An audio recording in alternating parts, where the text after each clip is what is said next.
What's up, YouTube? How you guys doing? I hope you are well.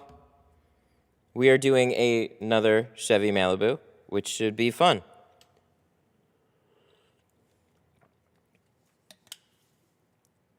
We haven't done one of these before, have we? Have we done some Malibus? We've done a couple of Malibus. Let's do another one. See, this is like the daily though. This is what actual tint life is going to be. You're going to have your unique cars all the time, but then you're going to get your normal workflow. So even though we're going to see it a few times and we're not really going to learn a lot new, we're going to have fun.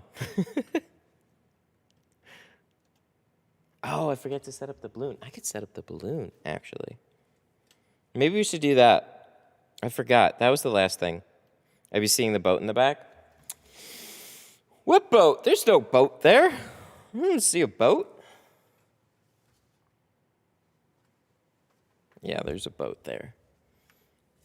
I think I'm going to do the boat Monday night. I think that's the schedule. I have some family stuff today. And then we could do the boat on Monday. That boat's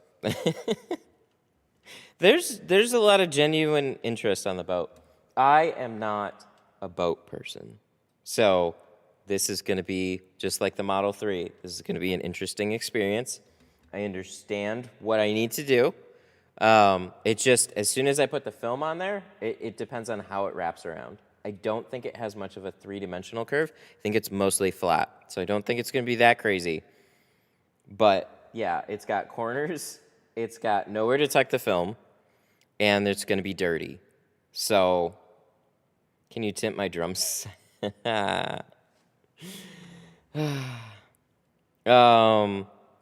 dark? We're going to do 5 on the boat. I mean, and really, how much does he want to see out of it anyways? So, especially out on the water. It's just at, like, nighttime, you could have, like, most of the time, you're going to be, like, standing over that windshield anyways. It's not going to matter. It's just for looks. So he's going to redo the vinyl on the sides eventually. That's not something I'm going to do. He's just fixing it up, redoing a bunch of stuff. It's what boat people do. Remove the glass. You wanna talk me through that one? Post in the group. This has been one of those things where people have said a couple of times. Remove the glass. How? I even yes, I will. Okay.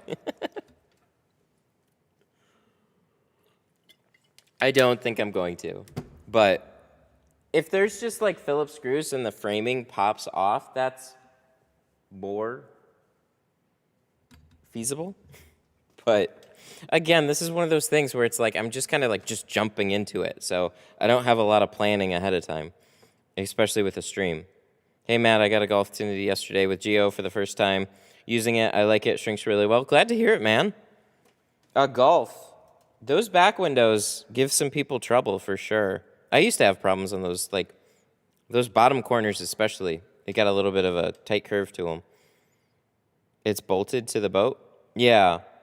And then I was so I looked up some videos, and what they had was like, oh, you can change the seal out. And I'm like, I don't want to change the seal out. I want to take off the framing, but I couldn't find a video. So if you could, like, link something in the group, that would be helpful. If you don't have a second hand removing it. Let me see. Can I have some help with the boat? No? No? I don't have any help. It's all quiet here.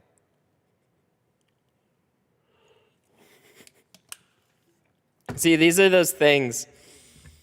These are those things where it's like, all right, I got a picture for you. Hang on. I posted this in the group too. How to draw an owl. This is the way I look at a lot of stuff. These are some of your guys. Let's see. Open image in new tab. Can I do that? Here we go. This is some of your guys' instructions. How to draw an owl. Draw some circles. Draw the rest of the fucking owl. How do I do it? Just do it. Yeah, if you don't have help, then don't remove it. You won't get it back together. Maybe that's one of the things that you want to preface it with.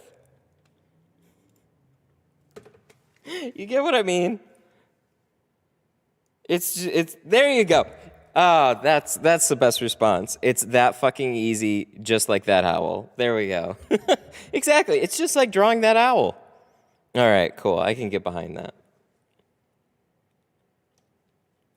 Is everybody asleep? No, everybody's working. And it's a Malibu. Malibus aren't. We've just done like 100 of them on stream. Saturday is busy. We're in busy season.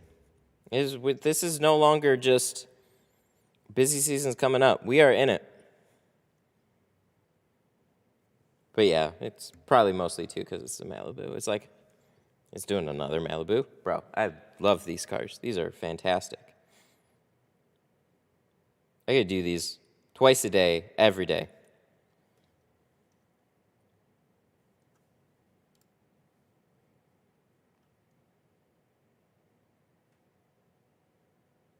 Oh,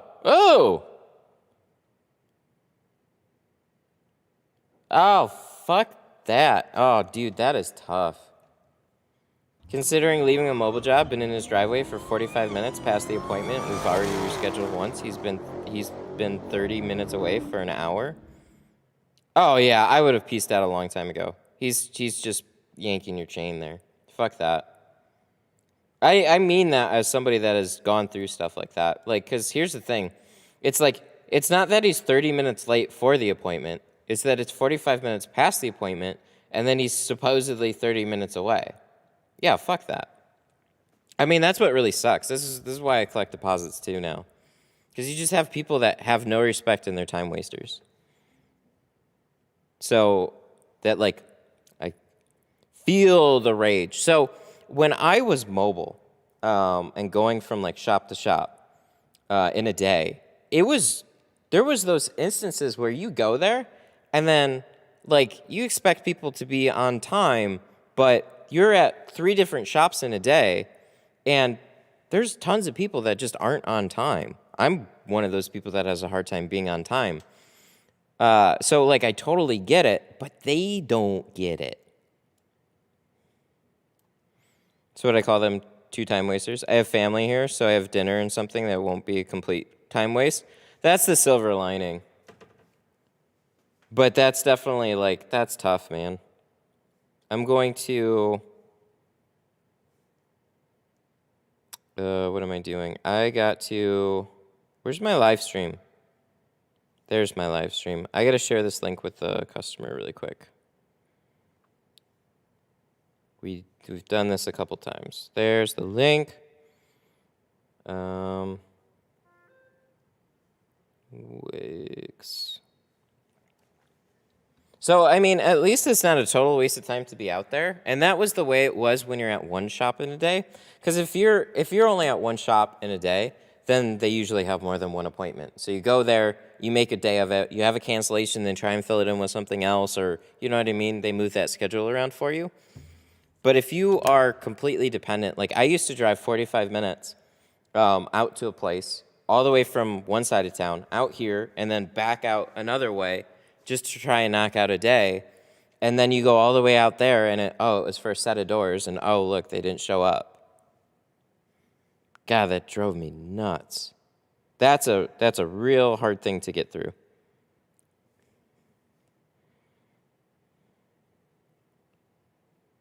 Went from a garage job to my car won't fit in the garage. It's a 20 Ram. Ooh, no fun. Okay, so if we do this,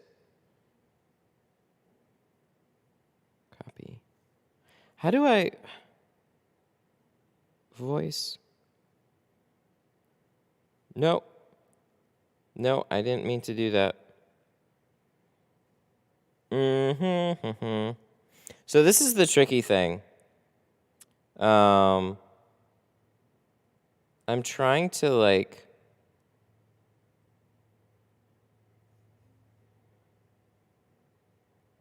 I'm trying to actually message the customer.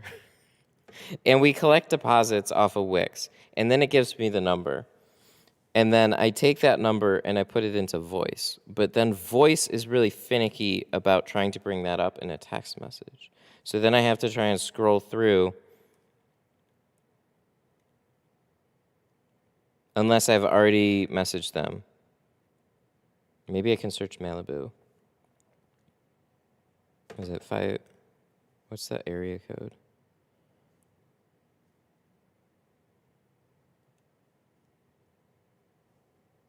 So that's definitely no fun, though. 305. That's what it is. 305. Oh, okay. Here we go. Hey. Here is the link to the live.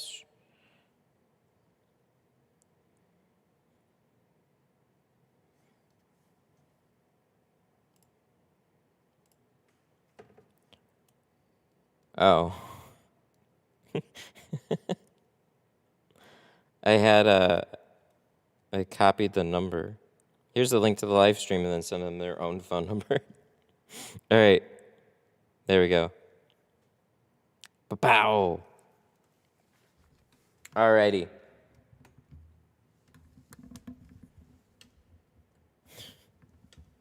It's a great car, thank you.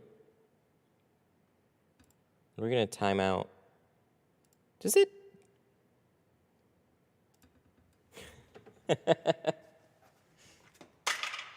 Time out. I forgot. I can do a timeout or I can do a full ban. We were putting that in a timeout. You need to think about what you did. These cars are great.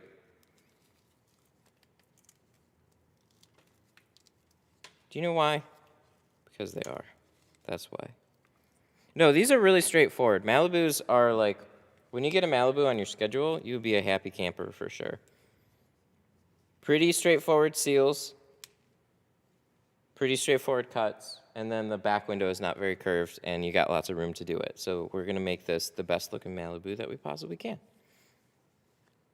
Tinting a boat, I want to see that.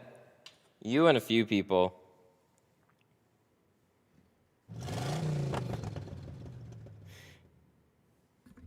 Hey, what's up, Noah? Thank you for the 2. Long time no see, Matt. Miss you, baby. Noah is like the supreme shit poster. It's good to see you too. I hope you've been well. Thank you for the 2.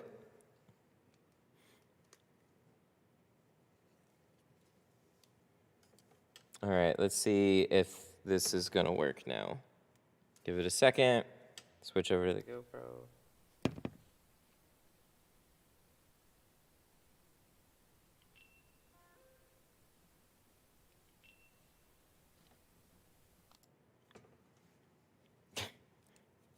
Why do we work on weekends? Seems dumb.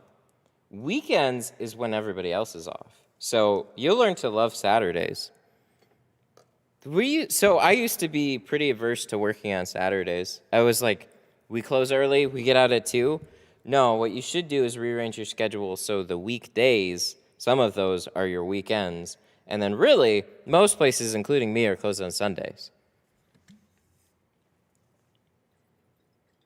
So really, you could be open on Saturday and Sunday and be busier than ever. And then take off. Like most, you'll notice too, most Asian restaurants, they're closed on Mondays. That's their weekend. Don't hit me with wisdom. Well, that's why. Do you think your GoPro's making your hair fall out? It could be. It could be. We have a... It's not... We're still good. We're still good. Maybe a very ever so slightly receding hairline. Racist? That's not racist. Go look up Chinese restaurant. Whenever we want to get like sushi or Chinese food, most of them are closed on Mondays. That's not racist. That's factual.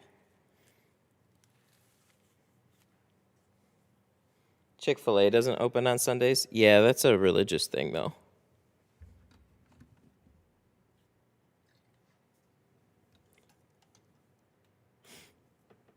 This bald people jealous. I am very fortunate right now.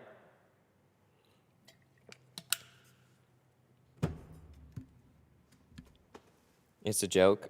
I know. I hear everything as monotone sarcasm. So it's all like, you know what I mean? It's Microsoft Sam stuff.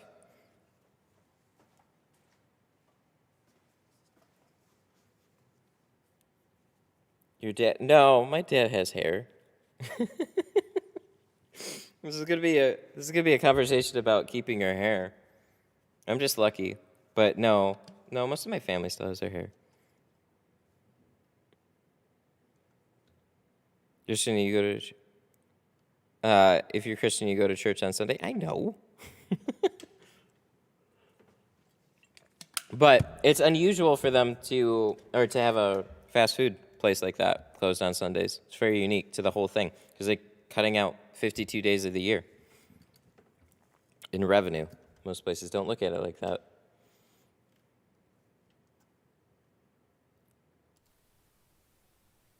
Test. Sweet. All right, we're working. All right, so we need to do some 20% on this bad boy here. I think everything is up and running. And yeah, I think the only thing I didn't consider was film. So we have to grab that really quick. GoPro.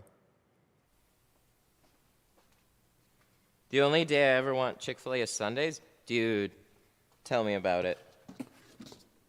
It's like Sunday you have like a relaxed day. And then there's there's only 2 Chick-fil-A's around this area. Chick-fil-A is very new to Michigan. They've only been here for a couple of years now in very limited capacity. So the ones that are here are basically like the Apple store. And I say that because there's one at a mall, at like a really nice mall. That was like the closest one for a long time. And then they're like, every other food place at the mall will be like completely dead. And then you go to Chick-fil-A and it's like the Apple store. The Chick-fil-A is the Apple store of the mall. But malls are dying anyway, so like that's a whole different thing.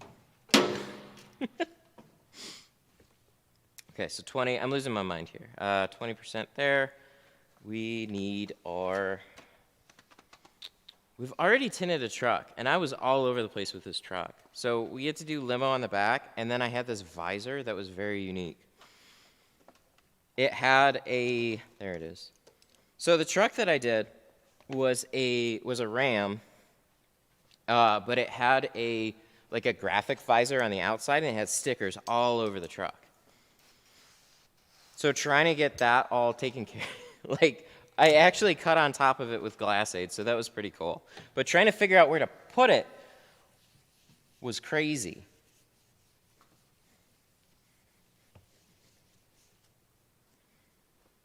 Tint Studio, you're the best. You taught me lots of things about it. Aw, that's sweet of you. Thank you. How much for this one? This one is $240.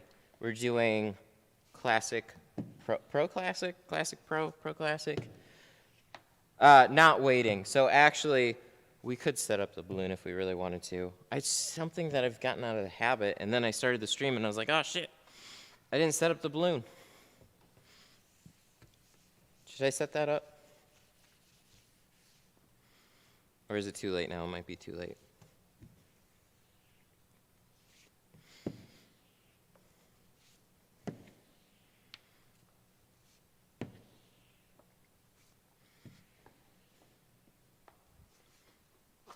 I get these cars quite a bit here now, which is cool. Maybe they have a special on them. Sometimes that happens. So this is that boat. So we have, you can see we got dirt here. And then this gasket here, it pretty much lines up flush. There's a little bit of variance, which always scares me. So what I'll do is I'll try and take my knife and cut a sliver all the way around this on the inside, free up a little bit of space, and then just try and match it. There's probably gonna be like a small gap. Tailor-made, clear curved. Why? Why you do that? Not fun. So what you want to look for in a curved window is like a 3-dimensional curve, and this one looks more of like a 2-dimensional. So it's really just like really flat here. So as long as it's flat, that'll help. But the other thing to consider is the outside is going to have more surface area than the inside. So all the cuts on the outside are not going to line up quite with the inside. That seems tall. Why did it do that? Did I raise it up? I might have made it taller. All right, so we gotta grab, what do we have left up here? This is how we tint a Malibu. First we run up here on the scaffolding, we grab a balloon, we fall to our doom.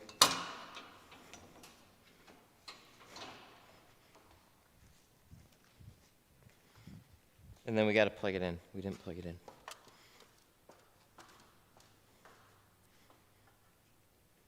Oh, I guess it's not too tall. It felt like it was tall. I was trying to figure out some other things that I could do. One of the best things that I came up with was bubble machines, but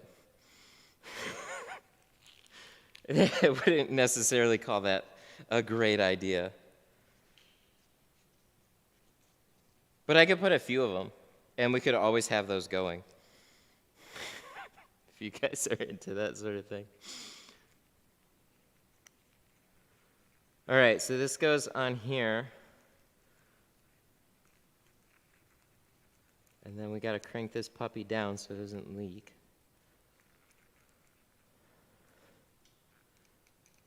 Paint protection film. A GeoShield has a new self-healing paint protection film, so you can definitely check that out. The other one that I had really good experience with was Suntech. So people will actually, like, I did some PPF back in like anywhere from 2012 to like 2014. Which doesn't feel like that long ago, but I guess that makes me a bit of a dinosaur for paint protection film. We gotta run it for T-Jet. Oh, it's leaking. Oh, fuck. Oh, well, I didn't want it to be that much of a project. We were just supposed to hook it up and keep going. We'll check it out. If we can't get this, then it is what it is. So, I really like Suntech's. It was like a 6mm PPF. I used Expels at the time, and their glue was not super user-friendly. The problem is that you'd smear the glue. So, but there have been like advancements in PPF since I used it, so I don't want to just say it's bad film. Oh, there's a cut here, that's why. Well, that's not good. We'll just make this taller then. I wonder why.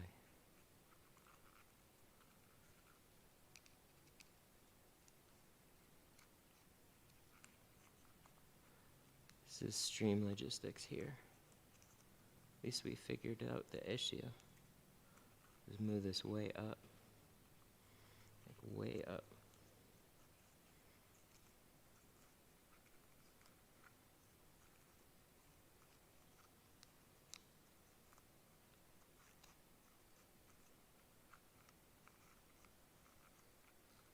There, that should do it. So How y'all doing? So the PPF that I actually installed regularly at the time was Lumar, but PPF drove me nuts. It would have these like, at the time, if it wasn't self-healing, which wasn't much of a thing, if you had any hairline scratch in it, there was no way to get it out. And they would tell you that you can just buff it out. It wouldn't buff out. Now the newer stuff,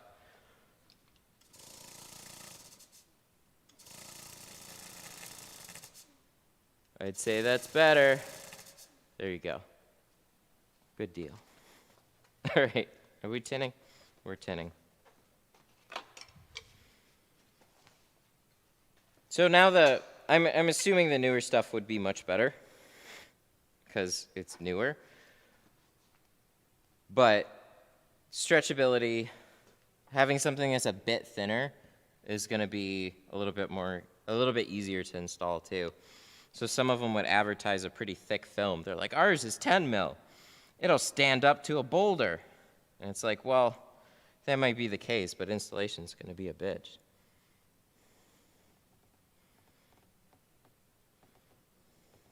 What's the easiest film to work with and shrink? From what I remember, Lumar ATC, it didn't get easier than that at the time. Lumar shrinks like butter. GeoShield, I'd say, is pretty close. Still shrinks very smooth, very quickly. But if you want to, like, what is the easiest that you've ever worked with, that would be Lumar.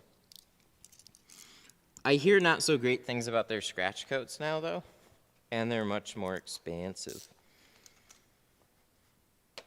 So it depends on what you're going for. But Lumar ATC, it was just a really quick, easy shrink.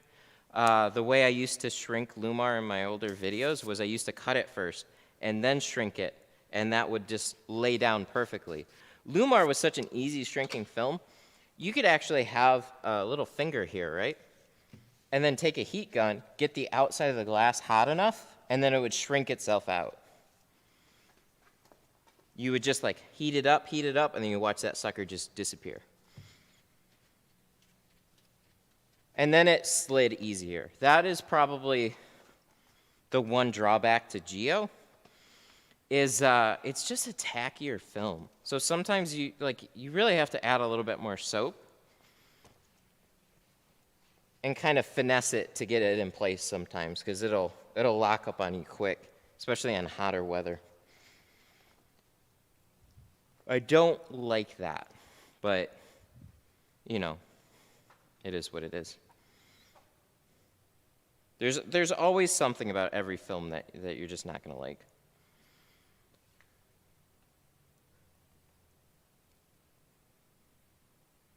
And I'd much rather have it be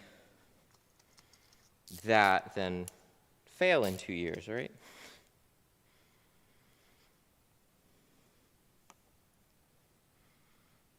You're welcome.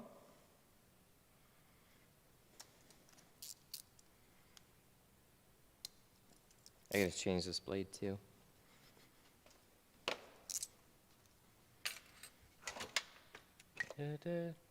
Empty. Oh my God. I need to clean this out.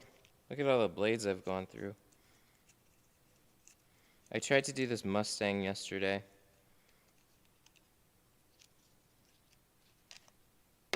And so I double cut on one side of the car to save a little bit of time. Good God, those windows were so different from one another. So then I gapped it on the top, and then I tried to shrink it out. Or no, I let it dry, and then I tried to shave it off, and I butchered it. It was sad. Lumar shit company, prices go up. Well, they all gotta go up. But Lumar's I'd say a stuck-up company. I think they, from shops that deal with them regularly, they seem to take care of their clients. But yeah, like if you're going into Lumar with cheaper budget in mind, That is not the company. And they always had this, like, they had this little bit of an arrogant attitude, too. Like, we're Lumar. It's like, okay. I liked using Lumar a lot when we could get that through, like, 44 Tools. So 44 used to be a Lumar distributor. Well, technically it was Performance Films, because they weren't allowed to sell it through their retail. So they sell it through a different thing. And then they cut out all their private dealers.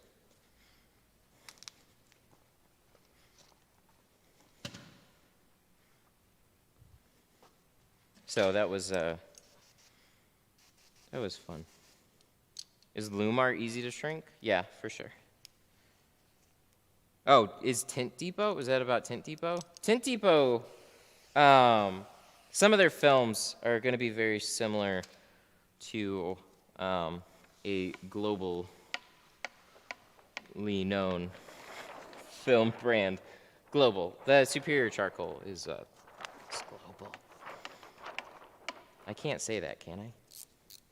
Yes and no. We've talked about it a little bit.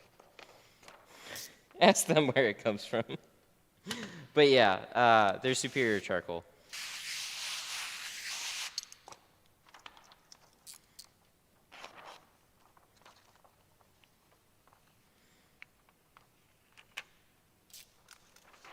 There's funny things about.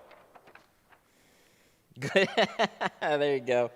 Globally similar, some would say. Yes. It's universally, I feel like that's too broad. It's universally similar. Globally similar, I like that.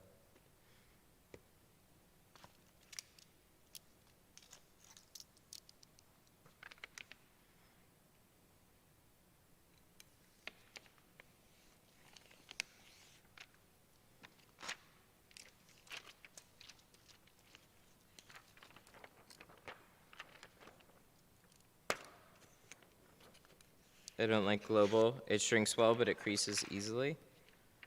I think it's a little bit more rigid. Maybe like a little bit. I really haven't had much of a crease problem. If anything, I've had more difficulty trying to get it into place. And then if you have a couple of specks, they don't touch up as easily either. So for whatever reason, with this aggressive glue, if you have like a couple little specks that you're trying to press out, you'll get some of it, but I've seen different films, you can bury a speck easier in some films compared to others.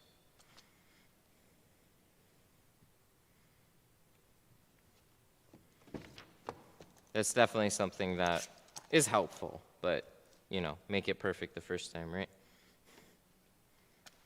Can you get Lumar? Yeah, call them and talk to them. They're private, no, corporate. Corporate distribution? I forgot what it would be called. Do I not have the key? Oh, I do have the key in here, okay.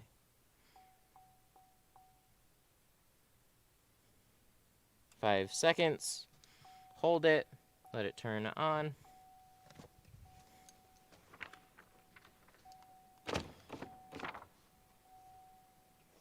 So Lumar's got minimums, as far as I know. I think like $800 a month in film orders, and probably something a little more substantial up front.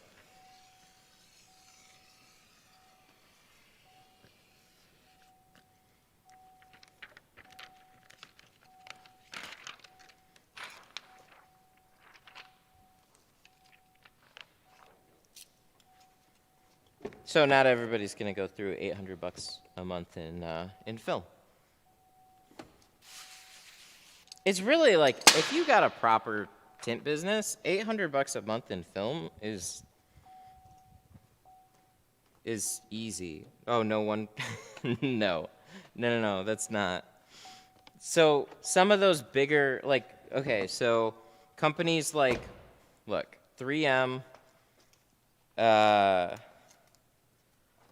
3M, Lumar,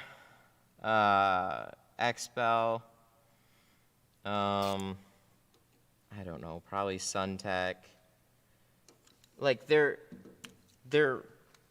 bigger companies for a reason.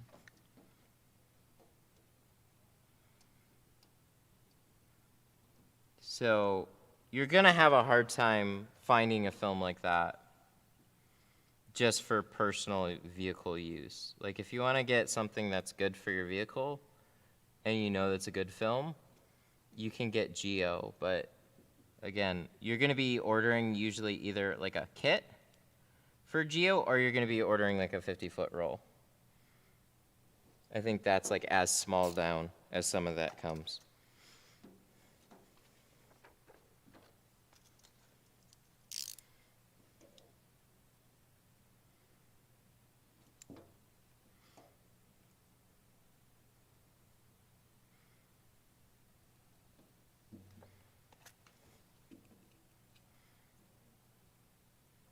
What type of film are we doing on the Malibu? Oh, we're doing Pro Classic.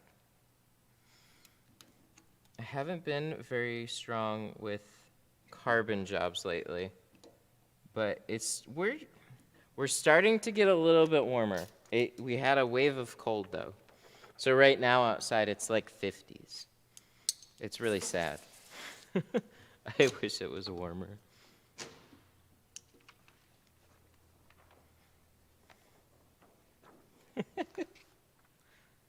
Oh shit, I think there's still a hole in that. Well, that's not working. LKB.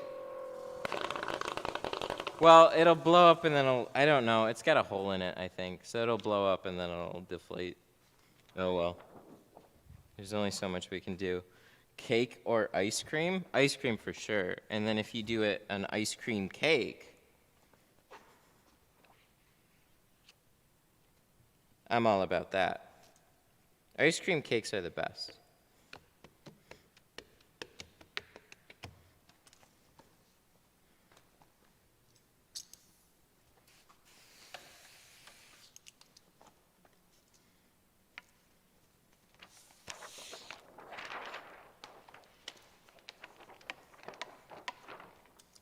I gotta admit, I'm a really bad film sales guy. But I'll put ceramic on mine. But if you're not coming in with the desire to spend ceramic prices, then and you just want a good tinted look to your car, there's nothing wrong with Pro Classic. So this is like my daily driver workhorse film. I install this on more than anything else that I do. Because selling points on a more expensive film, you don't get better clarity. You don't get it's heat rejection. It's heat rejection or nothing. That's the biggest difference. They all look good. They all block 99% of UV. They all look great. You can't look at one car and tell me that's ceramic and another one's not without using a heat lamp or something. So unfortunately, that's how I try and sell it.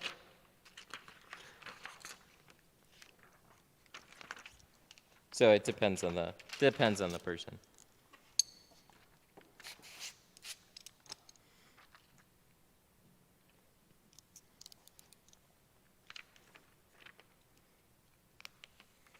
I redid my windshield.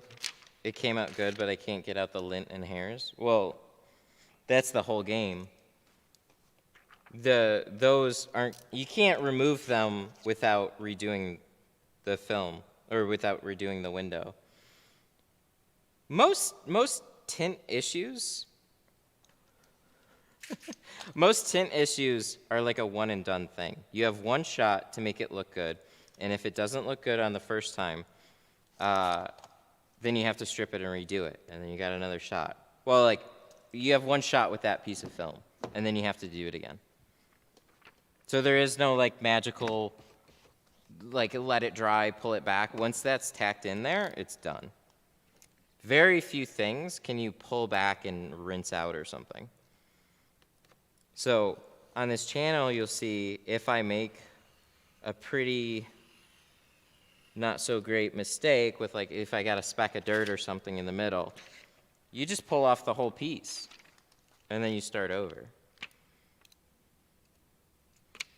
The good news is you usually have the margin to do it. The bad news is that your profit per job went down, but that's the game.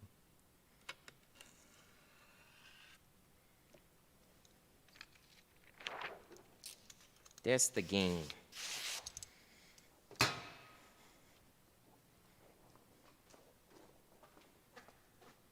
How long have you been tinting for?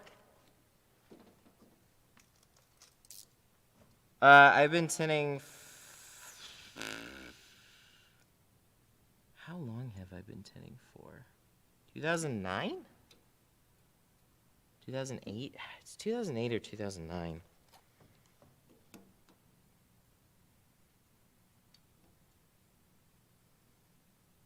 I think. Because I was going to aviation mechanics school. I started that in 2009. So I've been like, I think we're going on, are we going on 13 years? I got to go back and I got to do math. But about that long. Is Pro Nano easy to shrink on an edge? Is that the question? It's kind of specific. Because if you're looking to get ceramic to do it yourself, and you've never shrunk a window before, you're not going to have an easy time. Window tinting isn't one of those things where you just pick up and knock out your own car. It's a skill that you work at. So you might have a knack for it, and you might be able to do an okay job, but it's not one of those just like, oh, I bought some good film, I'm going to go tint my own car. It's like you're going to buy some film, and then you're going to work at it, and you're going to want to use it as a skill. Or if you want a good job on your windshield, and that's all you're going for, then just take it to a professional. Unless you want to have some fun and mess around with it and make some mistakes, yeah, just take it to somebody that knows what they're doing.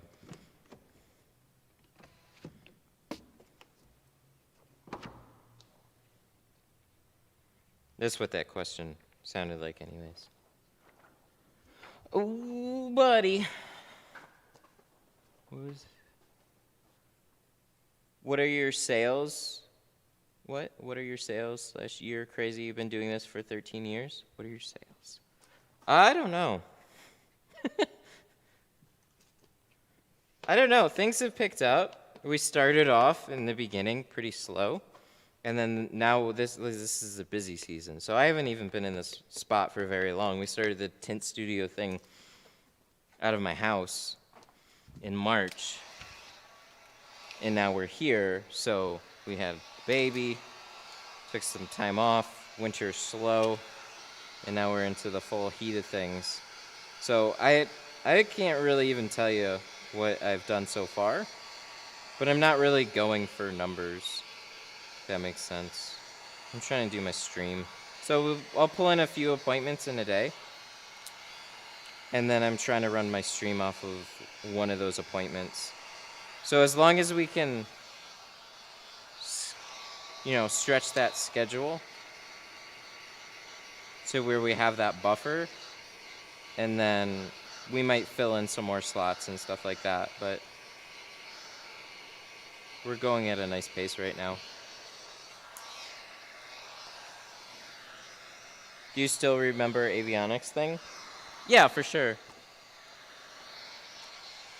So when you're fixing an airplane, you get a manual, and then you're supposed to follow everything to this particular manual.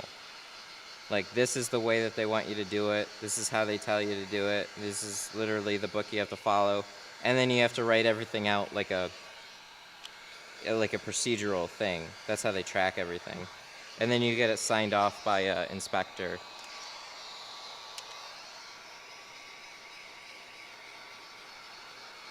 I lost interest when I found out how annoying that all seemed.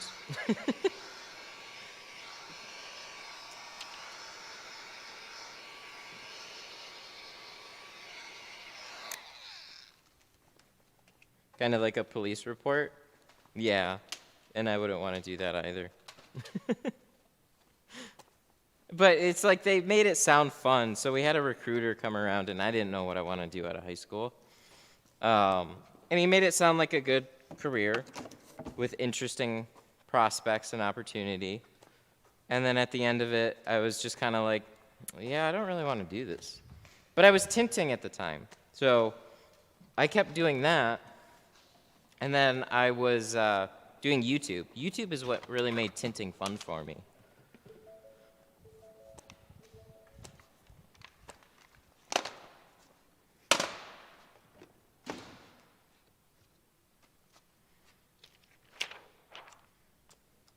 So one thing that also scared me away from the whole industry was I talked to some dudes that had been in it for like 30, 40 years. And then I asked them, and one of the guys was just like, it's bad. I was like, how's the field? And he's like, it's bad. They just laid a bunch of people off. Mind you, this was in like 2000 I started in 2009, right? So I asked right around that time, and that was the whole housing market crash, and I didn't understand the scale of what had happened. But now, we have something similar, right? The pandemic shut down so much travel. So, yeah, if you're looking to get into aviation right now, it's not exactly the most exciting opportunity. So much depends on the world moving, and if the world is not moving, which it usually is, but pilots, mechanics, all that shit.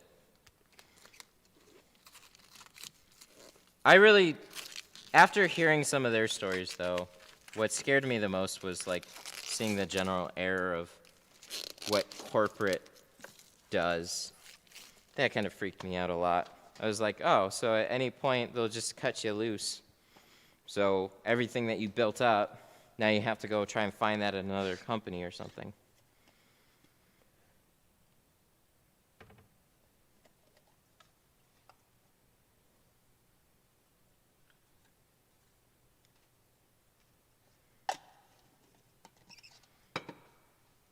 What's the plan for the tint life? What? What's the plan for the future? Oh, tint for life? So I got a good foreseeable future plan. Long term, I kind of just leave it up to where I think I see things going. So for now, it's my immediate goal was to facilitate my live streams. And that's one reason why we did that from home, was I'm not a shop owner. I didn't want a full shop. I don't want to run a full tint business. That's not what I wanted to do. So trying to figure out how to do video and streaming or whatever, because I was doing video at the time, it was so difficult in any type of a shop environment. As soon as you try and take a break to do something, there's more cars to tint. Like, it's just, they often can't keep you, like, it's either slow or it's just like there's too much stuff to do. You know what I mean? So anytime I go to hit the record button, it was like phones started ringing, people started walking in, trying to grab your attention. And then after the fact, you have to try and figure out how to edit the video. And so I would, I'd be done at 6:30. I'd drive home, and then I'd have to edit for like 4 or 5 hours, and then wake up and try and do it all again. Shit's tough, man. So we figured out live streaming. We opened up a tint space from home, and then we were doing that. And then, we weren't allowed to tint at home anymore. So here we are in a 3,000 square foot shop that I half run as a shop and half run as a streaming thing. So each one of these jobs I put a lot of time into, because that was something that always made me really frustrated about working for a shop. Shops are always about high turnover. So they're concerned with numbers and booking you up. Well, I want to try and make that job look as good as I can, And so you learn to speed up.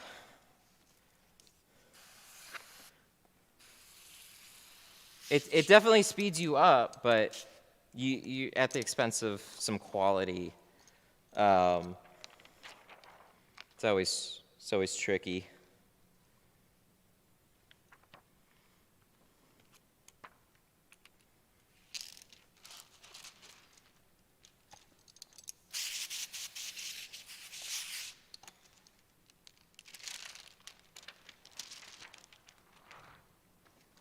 A Day in the Life. Isn't that Sean? Sean's doing that series. That's pretty cool. And he's like, what I appreciate on those, like a video I saw on his channel was he's like, I had to schedule a light day just so I could do this video. That is 100% accurate. You would think that you'd be able to, like, even with somebody holding a camera, filming you doing what you do, you would think that you'd somehow find time to actually, like, make videos. Dude, you have to slow down your whole schedule to make it happen. So I will schedule a simple car like this. This gets 3 hours worth of my time. Which is crazy, right? But this is going to be one of the best Malibus we ever done.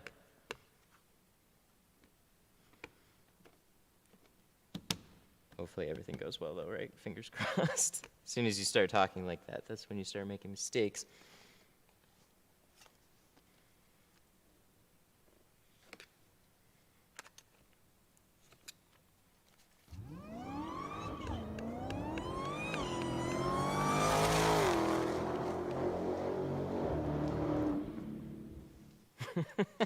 I don't even have to check who that was. Six Flags or Busch Gardens? I haven't been to either. Where I'm from, the closest one that we have is Cedar Point. And I don't think you're going to find a better roller coaster park than Cedar Point. Cedar Point is fucking nuts. I mean, maybe in another country, but I think in the US, that's about as crazy as it gets. We have the Dragster. We have Millennium Force. They're always trying to one-up themselves, man. Cedar Point's awesome. But that's like the only thing worth going to Sandusky for. They have Halloween, which is like overly busy. And then they shut down a lot of the rides to facilitate like the haunted houses and stuff. Plus it starts to get cold that time of year. And then the regular part of the year, it's pretty killer. I have a fun story from Cedar Point. This was like back in my young teenage years. We knew this family, so like we became really good friends with this other family, and they had like this big old yacht, and it was just like, holy shit. And they're like, hey, you want to come to Cedar Point with us? It was like me and my mom and brothers and sisters. A good amount of us went with some other people. Like this had like, I think like 20 people on it. And so we took the boat from a dock in Michigan straight across, and then we stayed in the marina for like 2 days.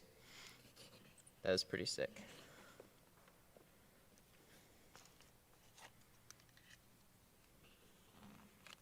And then they let the marina in an hour earlier before everybody else, so you can like start riding on rides with 0 wait time. Oh, so much fun. And my mom, she would go on everything. She was such a roller coaster nut too. That was super cool. She went on the dragster. So the dragster goes from like 0 to 120 and then up like 300 or 400 feet. All in like 17 seconds.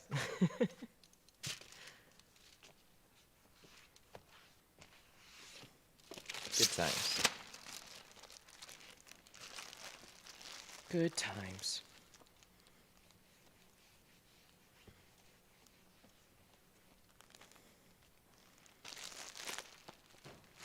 What company has the highest heat rejection film? To be honest, I'm not sure. There's a couple of what people are they're calling super ceramics. There's a couple of those companies floating around. I want to see them in person because I have to imagine there's some drawbacks with it. Because the more that you add to a ceramic, like then it reduces the clarity and stuff. So I'd be really interested to see how it looks. But I think we spoke too soon. This is either an air trail or a little bit of a glue trail or something. What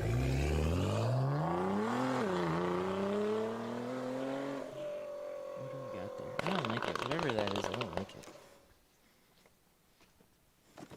We're gonna redo this one. I got something sitting right in the middle.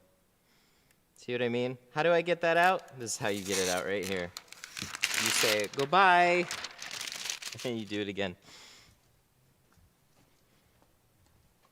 What was that? LKB, Scarlett Johansson, or Megan Fox? I'm married, so my wife, thank you.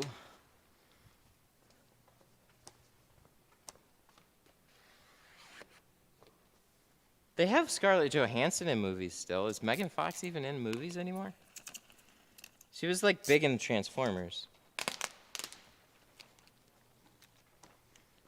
And then Scarlett Johansson's like most notable right now for Black Widow.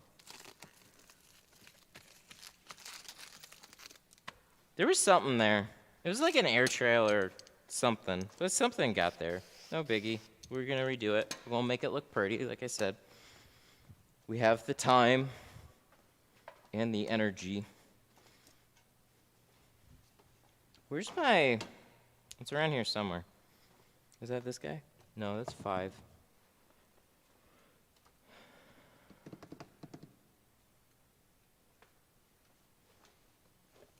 Have you priced a ceramic install?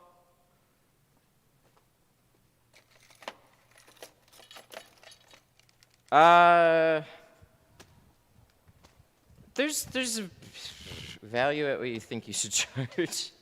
There's a bunch of ways you can charge for it. But it really comes down to your area a little bit, and like there's a market, right? So what I would do is call around and get guesstimates on what other people are pricing, and then you don't have to exactly fall in those parameters, but no, that's what people are looking for. So it really comes down to building up your company reputation and just see what other people are doing, and then know that's kind of like a baseline.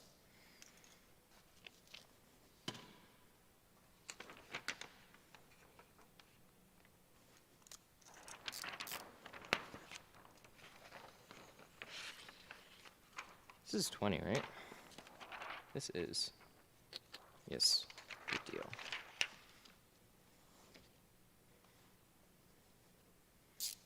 Sucks I can't get Expel because I don't have a business. Yeah, they cranked down a little while ago on territories. The way they did it was kind of funny, but it makes sense. So it's kind of it sucks. I get it, but it also, yeah, it does. There's quite a few, like they didn't have window film clients. They had PPF clients. So when they came out with their window film, they just let anybody that had a business buy it. And then they whittled that down to their pro dealers, basically. Because it's like they're a company. They're numbers. We'll use Expel in the future. I don't see me using them anytime soon. No. No, I don't. Actually, I don't think I'm ever going to use them. It's not that I think they have a bad film or anything. I just think our business models are nothing alike, so.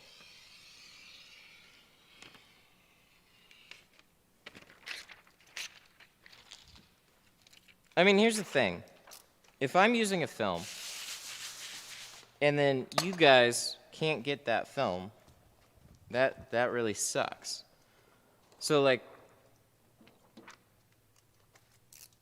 I didn't want to, what was it? Patrick's channel, for example, he's got Solar Effects. Solar Effects has territories too as well. And I get it.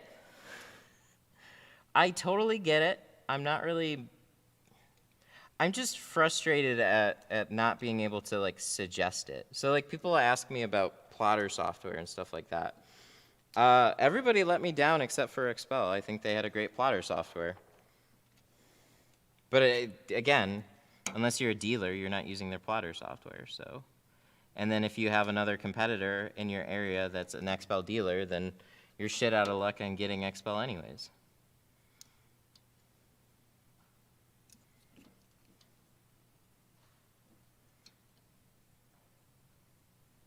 So, no fun.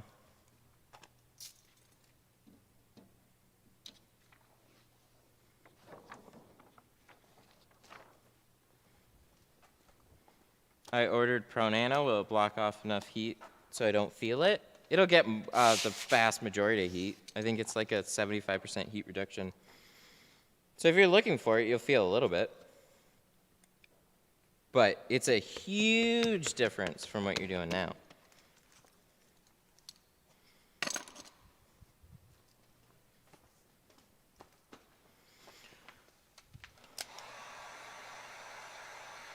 STFU?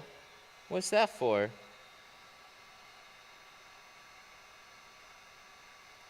I don't know. We're gonna time it out.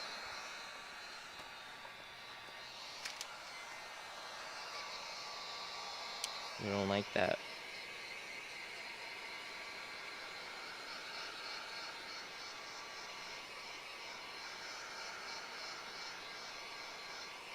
Oh, somebody earlier asked why I only shrink the bottom. It's all you need to shrink.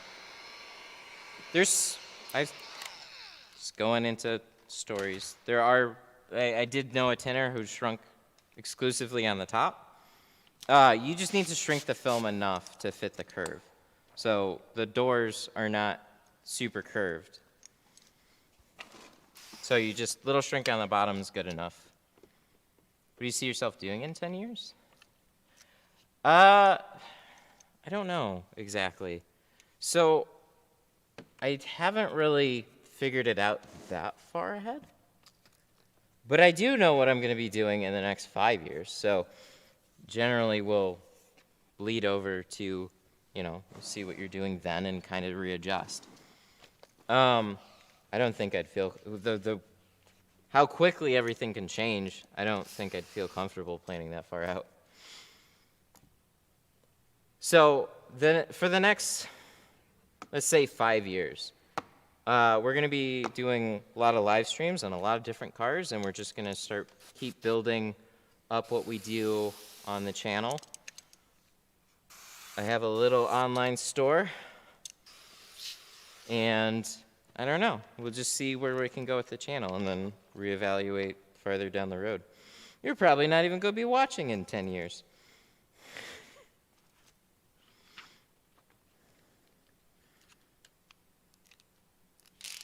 But this is truly fun for me to do.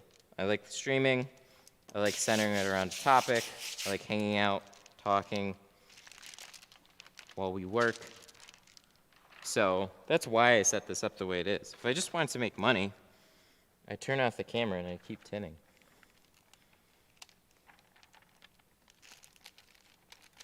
But I want to do something that's fun and make money, right? So this for me makes this fun. The tech side of it is, like, it's a lot, but it's fun.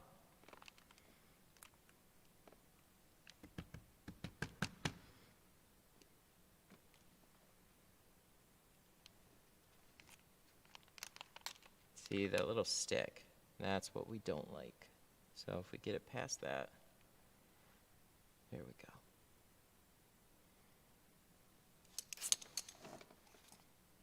Get that stupid close to the top. Get that nice clean edge.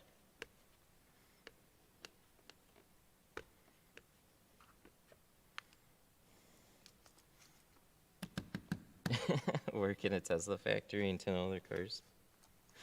They're gonna. That would be interesting for sure. I get the point there. I think Saint-Gobain is the ones that do their glass, which is interesting with the upcoming Tesla truck.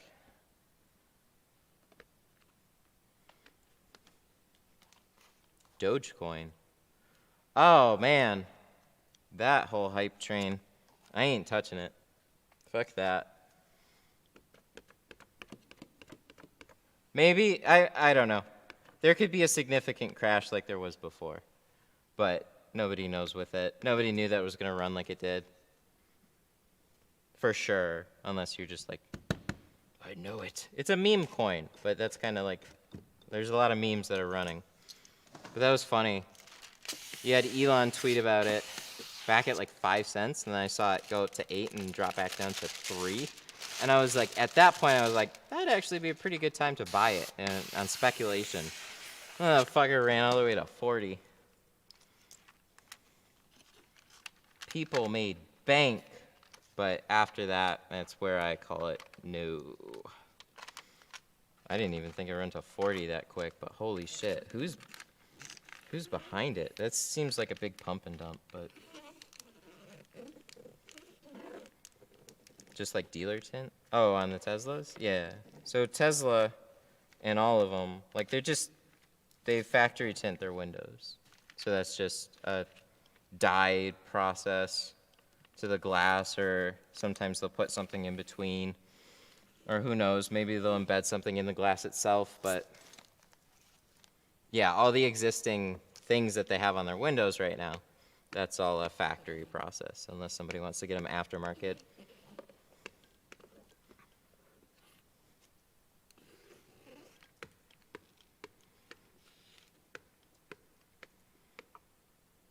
I'm still hanging on to the GME thing, though. There's a lot of funny things happening in the market right now. Like, all of a sudden, people had wild speculations, but sure seems like everybody is over-leveraged right now. And JP Morgan Chase sold a world record $13 billion in bonds. And, oh, you're not going to like my take on AMC, but anyways, I think AMC might run, but only because GME runs. That's about it. What was I saying? God, that got me off track. So, something with GME. Oh, the banks. So Chase issued a record $13 billion in bonds right after announcing good earnings. It's like, huh, that's funny. And then Bank of America just issued $15 billion in bonds, or sold them. It's like, why the fuck do banks need cash all of a sudden? And then you have, who took a $900 million loss off the Archegos thing? There's another, I think Goldman Sachs did. And then Citibank is pulling out of international operations. Like, there's some actually serious shit going on. So,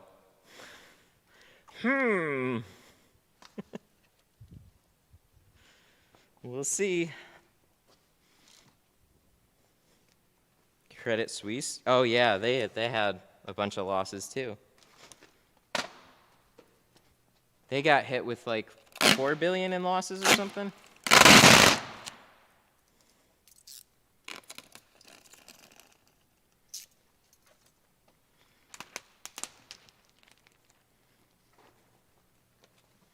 Yeah, it's kind of becoming a scary world right now.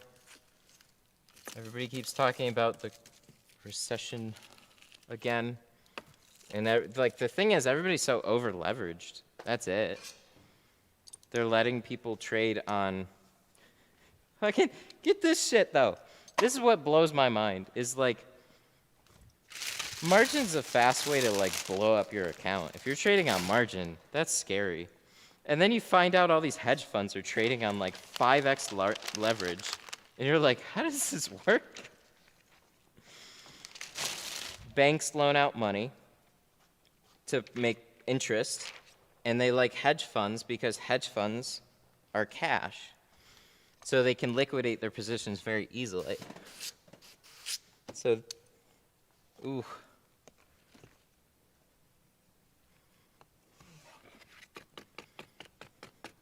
Don't follow the hype. Tesla and Doge. Oh, yeah, so there's definitely some. Tesla's like a whole different animal. Like, you don't know what that roller coaster is going to do for sure, but I definitely wouldn't go against something like that. You just all right. You're going to do whatever you're going to do. If you got in at an early time, cool. Doge, definitely. Like, the whole bit thing. I understand crypto, but I'm with some people here as in... Oh, I wouldn't suggest any crypto. I think you should just look and make your own decisions on that. So I'm with a lot of older thinking investors on this one. I'm like, dude, I haven't been much in the market anyways. I just... Following a GME story, paying attention to what's going on. I learned charts and some other stuff. But as far as the whole... Oh, did we switch again? GoPro. Oh, cool. As far as the whole crypto thing, I really think it is a lot of people not, like, thinking there's a future for it, and then there's so many people that think there's a future for it that are on newer trading platforms, so they just keep throwing money at it because it went up. But as far as, like, a practical use case, people still don't have a practical use case for bit yet. It's not widely adopted. The trend I see that kind of freaks me out about the whole thing is like people are buying it because it's going up in US value. People aren't necessarily buying it because they want to use Bitcoin. So, but, you know, it just keeps running. So it's interesting. I don't know. That's kind of where I'm like, I wouldn't feel safe putting a ton of money in it. Because on the first run, it ran to 18K, 19, and then it lost like 90% of its value very quickly.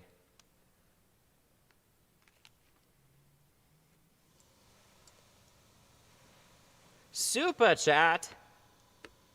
Well, we like those. 1 second. I half heard it, but we're almost done this window. Thank you.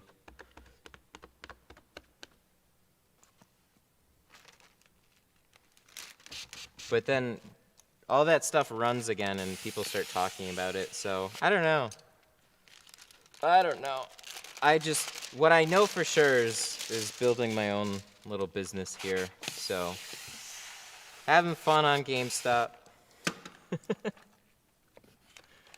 and keeping my eye on some other things, but for the most part, it's what can we do for the stream and just get through the day-to-day, build up the future. Oh, somebody asked about 5 years from now. I want to be able to do this out of a bigger house. I think that would be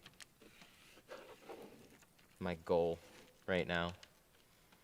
So I want to move it back out of a big warehouse and find somewhere where I know I can do it out of that's like, I don't know, pole barn on property or just a big-ass sick garage. That's what I want to do. And then we'll keep running the stream.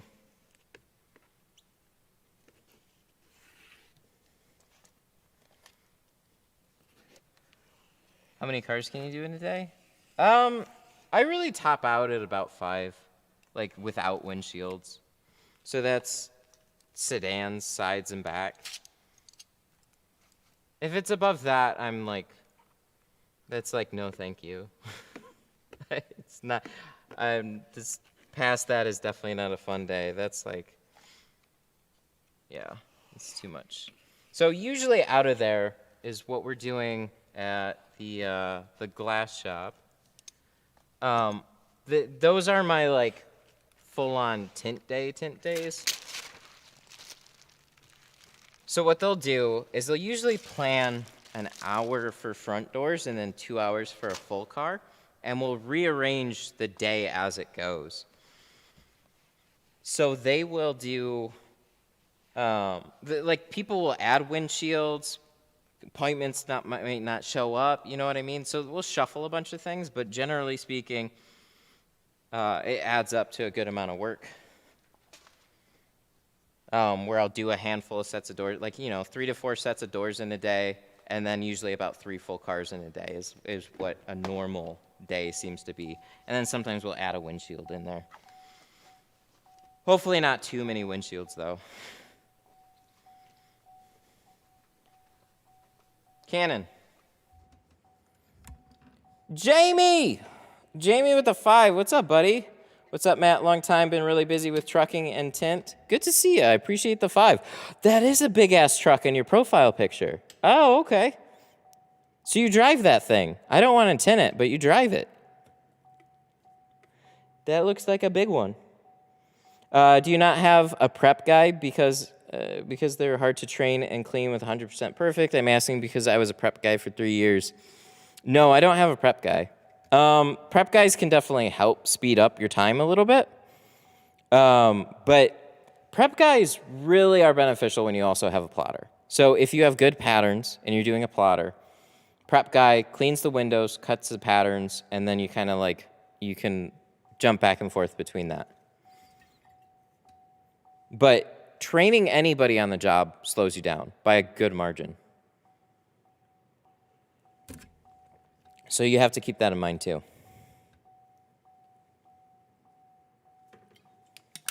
A little coffee sip. Let's keep going. Ding, ding.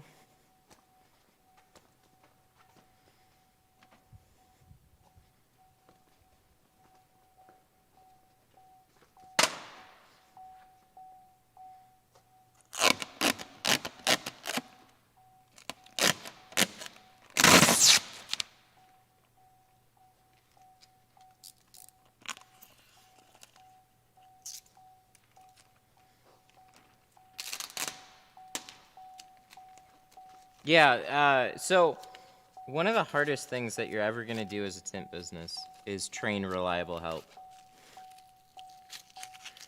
That is tough. I've seen good people, and I've seen a lot more bad people come and go. I've seen good people come and go. God damn, man. Most people want their own thing on some level. There's very few that stick, that are good, that just want to tint and make good money there. They usually want to go out and open up their own shop. So that's a super challenge in all of this.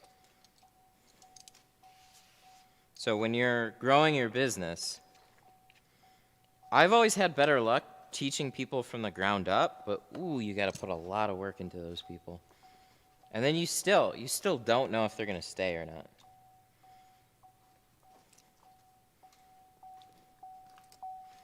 But they definitely need to grow. They need potential, and they need a good outlook on your future. So you need to, if you start training help, you really need to look into expanding your business outside the individual shop, I think.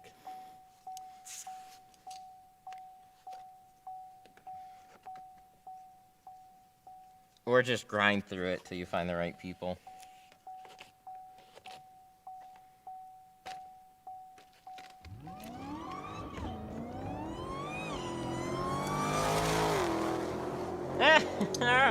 Oh, that's cool.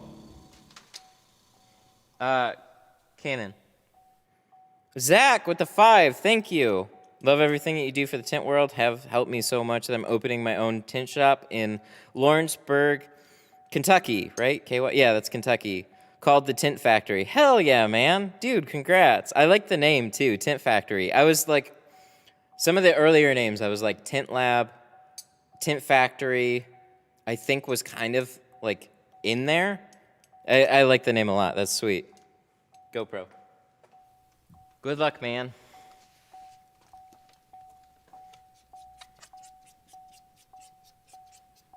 Like I said, it's hard to find good help.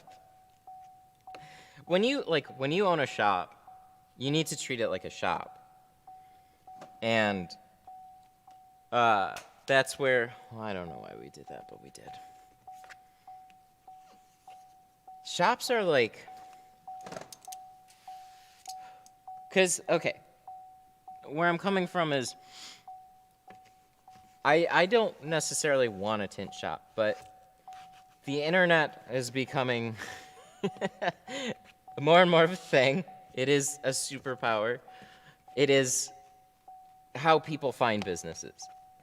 So going from old school business to new school, it's like a lot of the internet is cutting out the middleman. So that's why you see so many people popping up on like Facebook Marketplace and Craigslist and here and there, and they can do it for cheaper because why do they need to tint for you? Why do they need to tint for a shop? Why do they need to tint at a bigger place? You know what I mean? If you can go direct to consumer and cut out the middleman, and customers are about getting the best bang for their buck, then why do they need your shop? So that's what I've always kind of struggled with as I saw things changing. But as a shop, you need to go into it and make a better experience. So you have people waiting on customers, like you dress it up better, you look better, you present your films better, you don't just, one and done quick on off the phone with somebody, just quote them a price and then that's it. You know what I mean? There's a whole lot more that you can do. So as a shop, that's what you should be doing. And then adding other services that fit in line with your business. Or else, you're just a tinter at a bigger facility or whatever, and then you're going to find out that the bills all kind of equal out to your living, and then you make a good living, but you always have to be there grinding it out. So figuring out that balance is something that as a shop, you really have to put a lot of thought and effort into.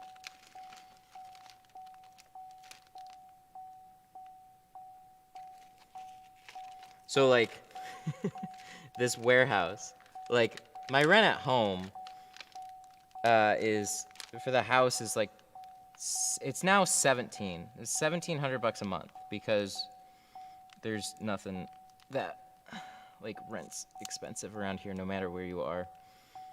So you have that, and then you could tint from home theoretically, right? And not have a big over warehouse expense and all that shit. But now that I'm here, my rent went up to, this building is $2,400 on top of it, and then my internet alone is $250. Heating, electricity,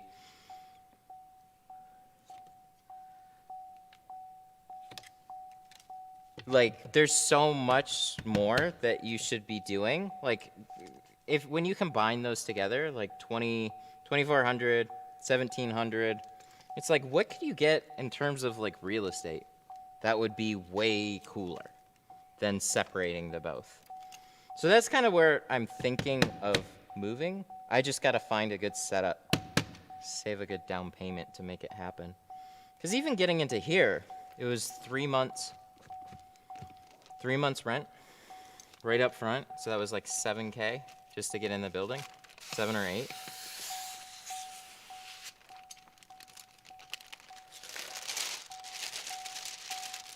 Shit gets expensive quick, and then whatever you want to put into the building to dress it up, it's more expensive.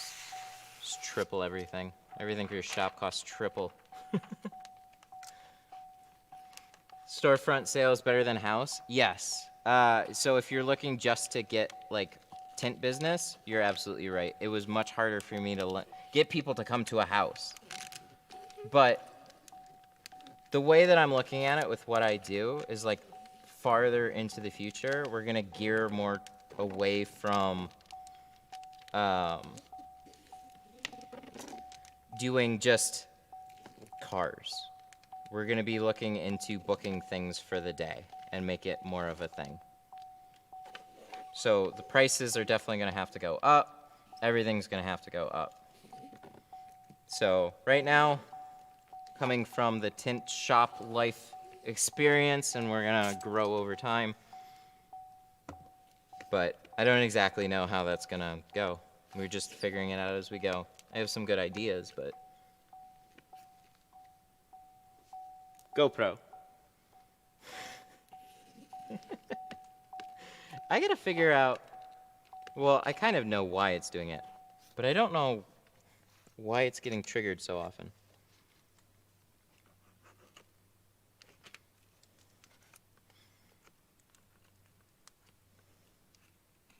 How do you, sorry, a lot of comments. How are you reading the chat? I listen.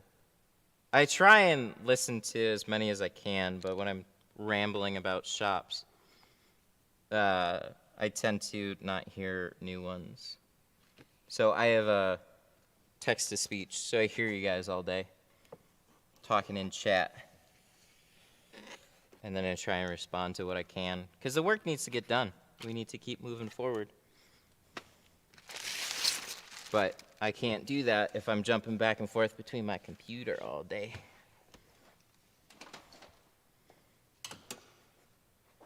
And rearranging cameras. So I made both of those mobile. So we can go anywhere we want in the shop. Yeah, we're probably going to be streaming the boat. I think it's safe to say we're going to be streaming the boat. It's going to be on, I think, a Monday. Monday night. And we'll just run a long late night stream and try and do as best we can on it.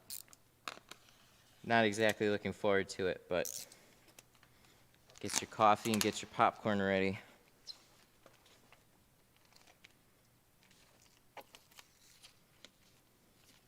Keep the bell on. I don't know when we're gonna go live. Really just whenever I have time to do it. But it's probably gonna run after hours because I have daytime appointments too. So I told the boat that I gotta charge this amount. I gotta have it for about a week, and I will slot you in when I can. And I'm not super familiar with boats, so I hope it turns out well. And it's a guy that I've done a fair amount of work for, and he was like, "Cool, when can I drop it off?" I was like, "Ah, shit."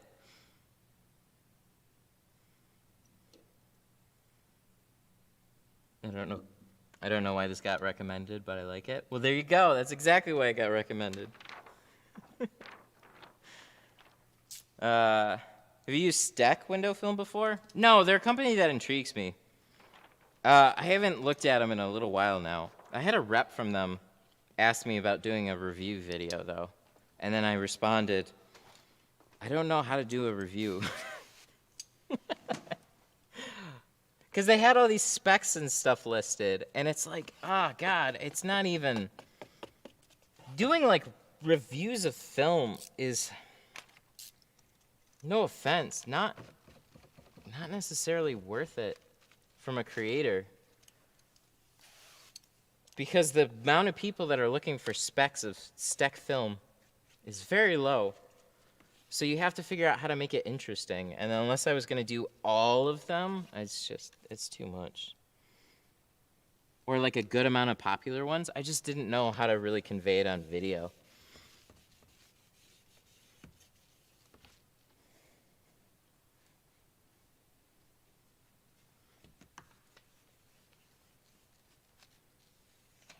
So that's as far as that went. But they seem like an interesting company. I don't know much about them, but they seem bigger than small.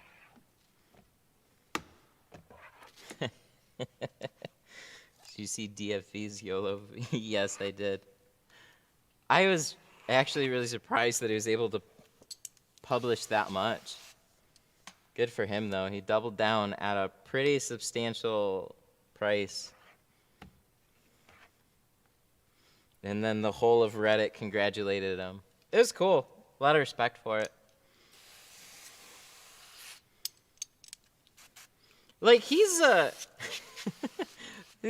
they're like, oh, he's watching. It's like, of course he's watching. He was Wall Street Bets. Like, that's where he was a Wall Street Bets person. He was very active in the community, and then he became the center of so much attention that probably legally is not allowed to say much up without being accused of securities fraud or something. Securities manipulation. So, mad respect for his YOLOs.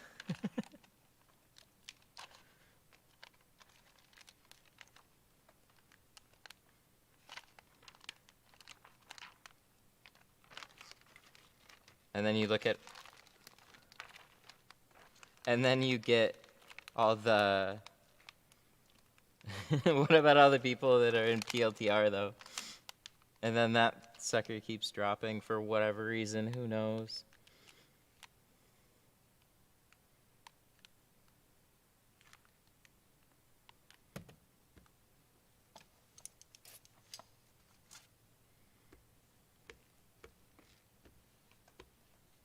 I think I'm more curious with how that whole thing's gonna end. Like, it won't just end, but like, okay, let's theoretically say the pump doesn't hit 10 million, right? And then you're gonna have people that are like, I'm waiting for 10 million, and then it comes all the way back down to like a fair valuation on the company, and then they're just like, I'm still waiting for 10 million.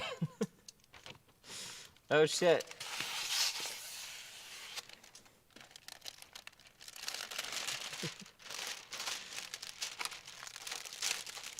Uh-oh. It's gonna be some, could be an interesting, get your popcorn ready.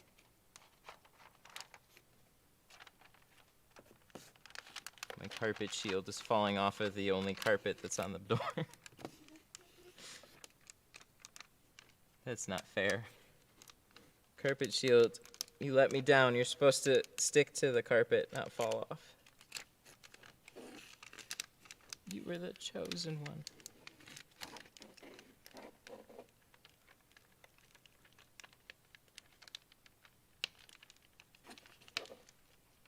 Da, da, da.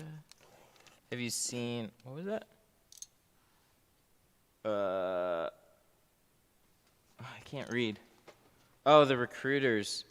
Yeah, that's been going on a long time. I've never seen a recruiter agency for shills, but I knew it was a thing. If you go to a little place called iHub, that was Investors Hub. That was like basically some of the original discussion boards for stocks, as far as I could tell. That was where a lot of people would go. And you'll see stocks where people are still getting paid to like basically to bash them down for like and they're not even doing it. Like the stocks aren't even doing anything, and they're there all day, every day, consistently putting it down. So it's really like it's been a thing for a long time, having shills and stock bashers, because their goal is to get the price down so somebody can buy in cheaper. Or hype a stock up and get people excited.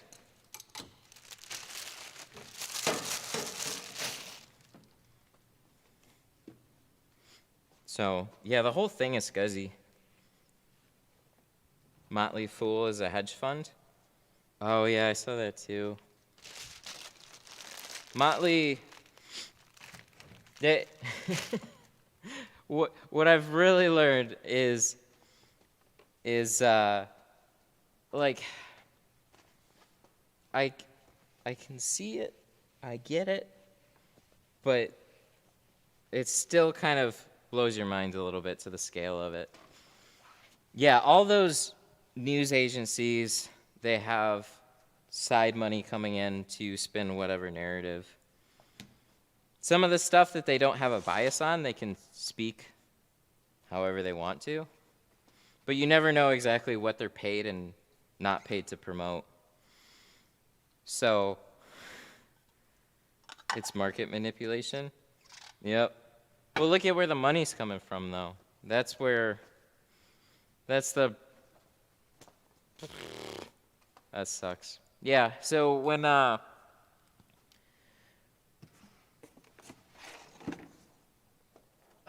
do you say this? So if you're a news agency and you get paid through traditional advertising and stuff like that, and then you're owned by like a greater network, like all these media outlets are owned by bigger companies, and then those bigger companies have other agendas, so they get to push whatever type of narrative that they want. So their business is not to report their news. Their business is to make money and get people to watch. The more people they get to watch, the more money that they make, and then they'll have whatever deals for whatever news to spin whatever story that they want. So it's all a big show.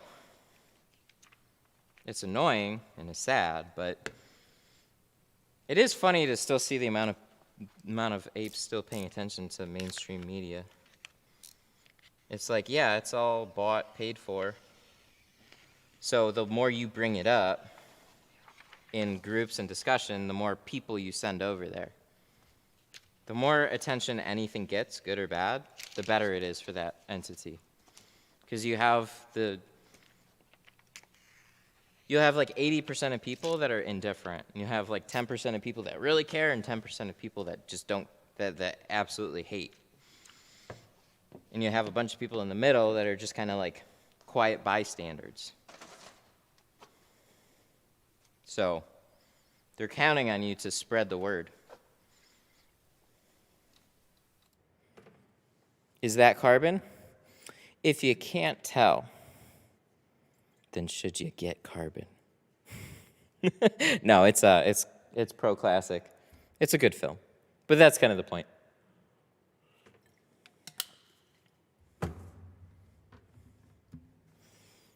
The SEC passed some new TTC rules. I don't know if hedgies care about a slap or a pet fee. Oh. A lot of stock stuff. Yeah, so the DTCC rules that are coming out, it's like you can definitely tell if you follow anything on a corporate scale or a government scale, they move super slow.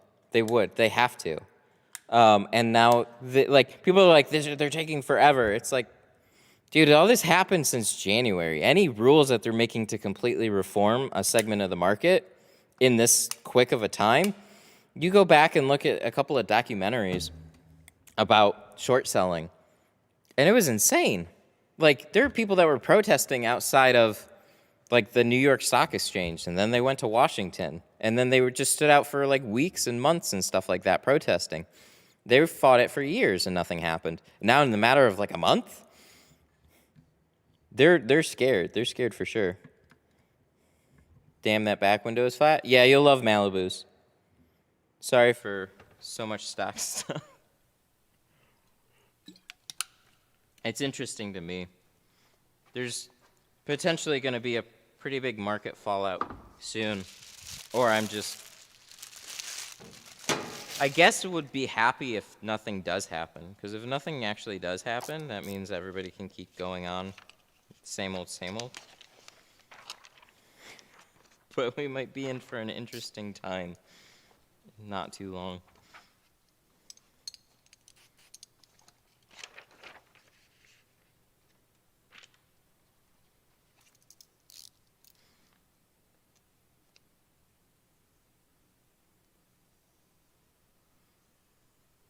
What are you looking at tint spec sheet for high rejection? So there's the TSER value, and there's the IR value. Spec sheets are FUD. You want to mostly ignore spec sheets. And this is like really unfortunate that that's the case, but so a film spec sheet is going to give you a snippet of information, and you're going to go across and you're going to compare it to everybody else's, and you got to realize that everybody skews their numbers in certain ways. So again, this is really frustrating that this can be so complicated. So visible light, light from the sun and light bulbs and all that, they all have a spectrum. So that spectrum of light gets measured in nanometers, and you can go up and down that, and there's certain wavelengths where certain light exists. So there's UV, there's UVA, UVB, UVC.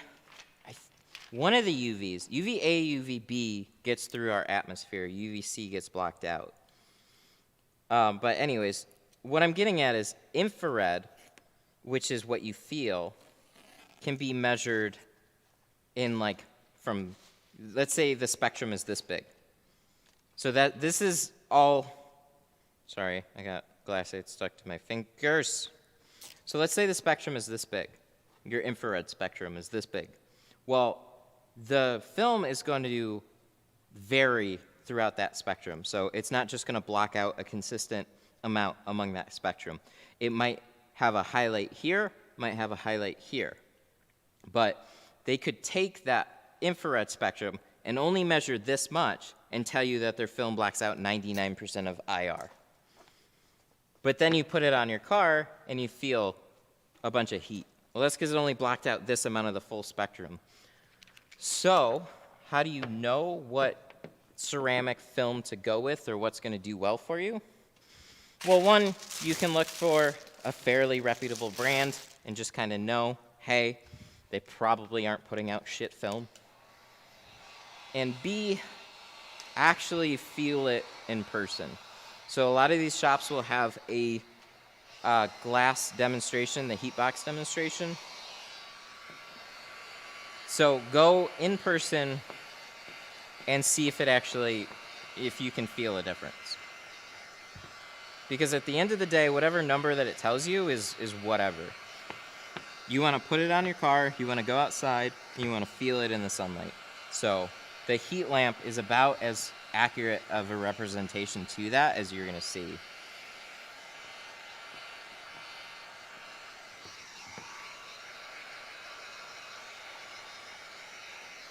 So I pretty much toss spec sheets out. Like I don't look at them really at all. It makes you feel good, but at the end of the day, you have a metal box.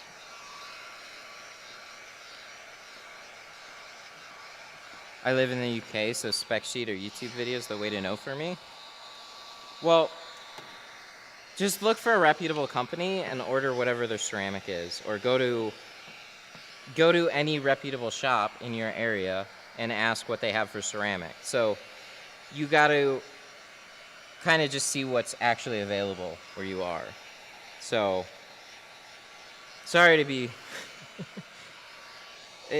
spec sheets just don't do very much for you. Across the board, if you're getting a high quality ceramic, it's going to do a lot for you. There may be one little difference from one or the other, but at the end of the day, you're probably going to be happy with whatever you get.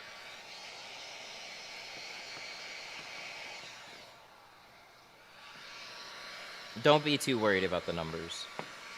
The shop and the installer is going to make more of a difference for the end result than whatever film that you're getting. Because if it's bad installer, it's no good. Doesn't matter how much heat that the film blocks out.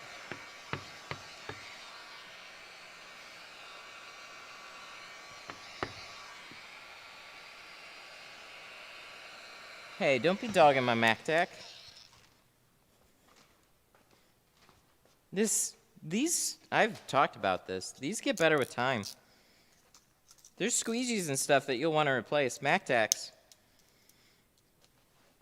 Look, I actually have them. I have them right here. Look at these. Look at these guys. We got good old generic and then actually branded MacTac. I don't know a fucking difference, man. Just maybe the hardness. This is a little bit softer. This is a little bit stiffer. This is what it looks like new. This is what it looks like after, I don't know, 3 years of not losing it. The edges start to get more pressed down. I like it.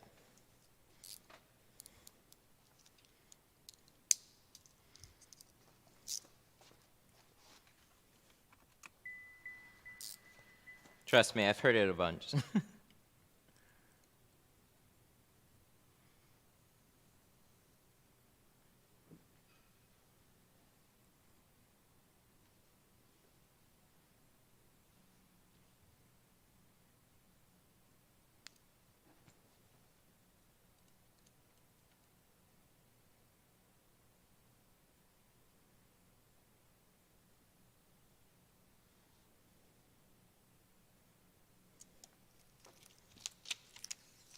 I put in one more order for Monday at open.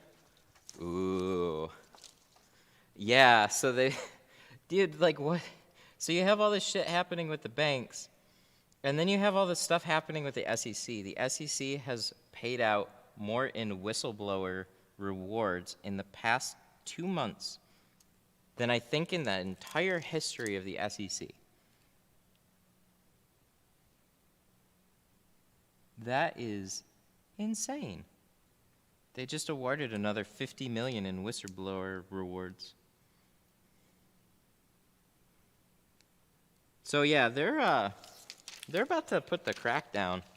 They brought in Gensler in, and then, oh dude, this is so crazy to me. So we went to Chicago like 2 weeks ago, I think. I don't know. We were just in Chicago. And then I was walking around, I looked at my maps, and then the Citadel building was within 2 blocks of where we were staying. And I was like, holy shit, they're here. So I actually walked over to like look at the building, which is a very nice looking building. And then, but the reason I bring that up is they're in Chicago, like one of their main buildings is in Chicago.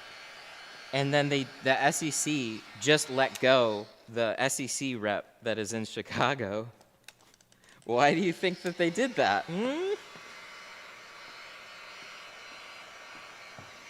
They're something big is gonna happen very soon.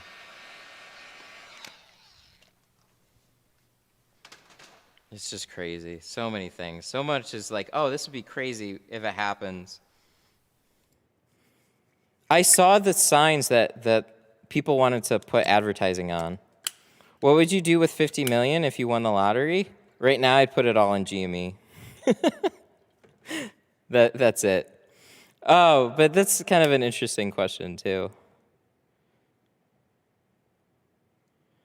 His floor mat is health and safety disaster, no flip-flops allowed. Oh, I'll wear flip-flops in the summertime. I wonder how many of the little blades he is picking up. Oh, those actually do fall. That's an old habit. I snap those on concrete floors all day long. But I'm used to working in shops where everything gets thrown on the ground and then you sweep it up at the end of the day. Right now, if I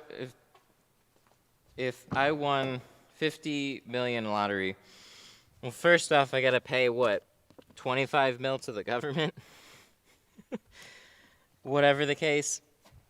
But seriously, I really want a house to do this out of. That's my goal. I want a house, I want a pool, and I want to be able to do my full tint live streams. Like, I'd still be doing the same thing. It would just be in a different spot. I actually like what I do. I like the whole channel. I like hanging out with you guys. I like doing streams. The most frustrating thing to me is in order to do my streams, I actually had to build like a business to keep doing these. Because like I said, I didn't necessarily want to shop. I just had to do it. To keep doing this. So, put out good tint jobs. Stream them. Have a good time. And at the end of the stream, you know what I'm going to do? I'm going to go chill in the pool. Thank you. That's my life. I am going to be all sweaty from tinting a car unless I'm in air conditioning. And then at the end of the day, I'm just going to go just jump in the pool. That's my day.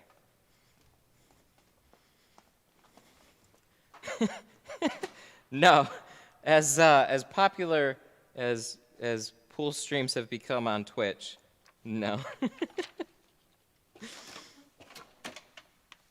No, all we're going to be streaming is the tint jobs. We might hang out and talk, but that's going to be it. Where did I put my clay? Did I put it back in the thing? Was I that smart?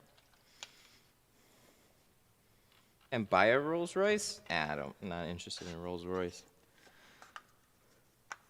I don't know what car I would get.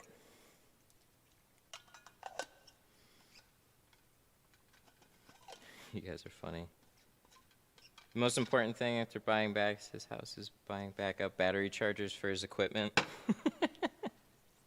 We will fully solve the charging situation.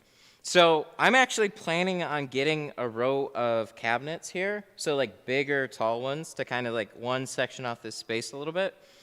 And then we'll put in maybe some charging stations and stuff. Some actual fixed spots for the cameras too. But I kind of want to push out the floor a little bit more and put a couple, like one long row of cabinets / workbench there. I think that would be really fun.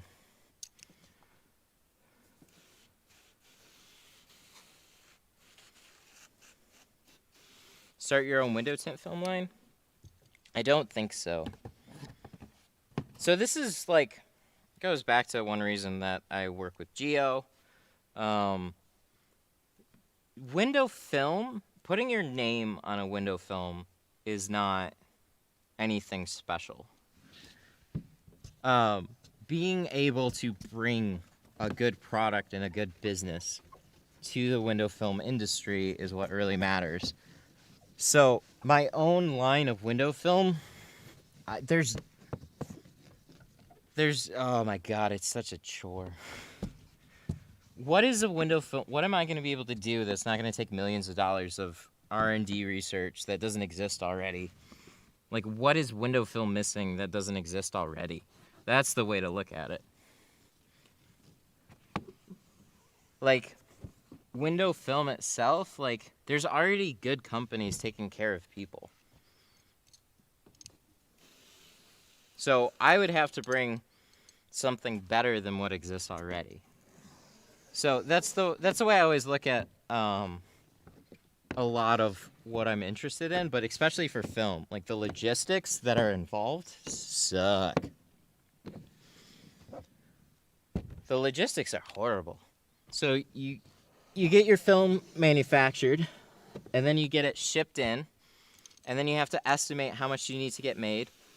And then let's say you have a film failure. Look at how much shit you're responsible for and how many cars it's like,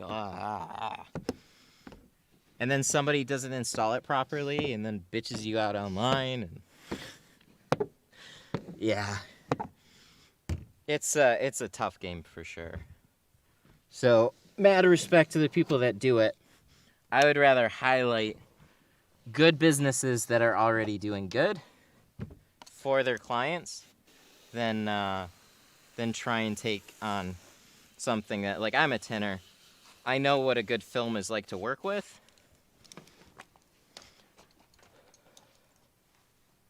But I don't feel like there's, like, I'd be learning everything from the ground up for logistics. on window film. And at the end of the day, it's like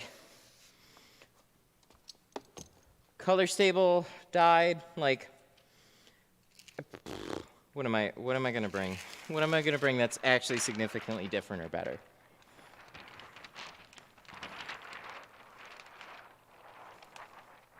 Uh-oh. Dos. Mai? Uno? Uno. Oh shit, this is a really bad time for me to freeze. Why would it do that now? Something happened.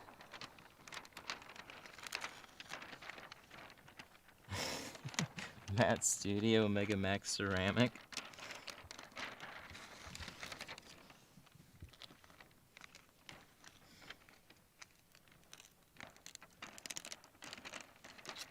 It all sounds interesting.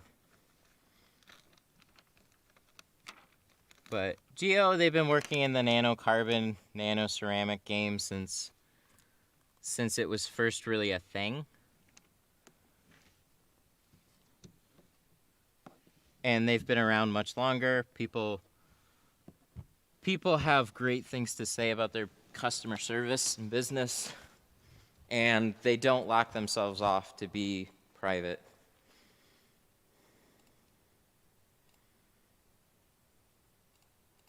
Hang on one second. I know. Where's my... One second.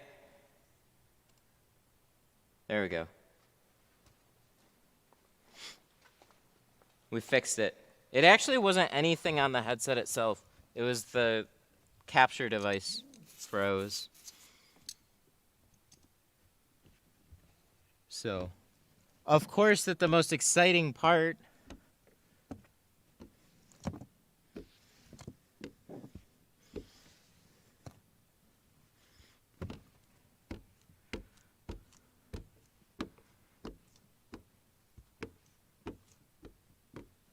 I'm a firm believer in every penny you spend in film, the more money you make.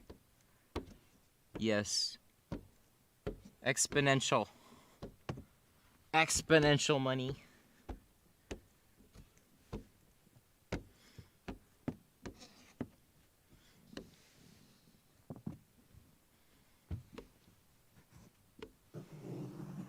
Is it somebody said DFE film? No. I think most of the film companies are part of a bigger corporate entity. Expel is like the only individual one that's actually listed on the exchange. They have a lot of growth. I think they'll do well for a time. The scary thing is always like, so the thing about publicly traded companies is the people in those companies are about getting their stock price up, because the more their stock price goes up, it's like exponential riches, right?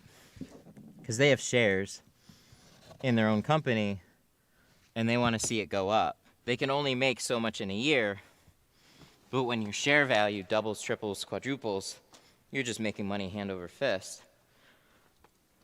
So they have a lot of growing to do right now. I'm really curious to see where they're going to go when they max out like retail.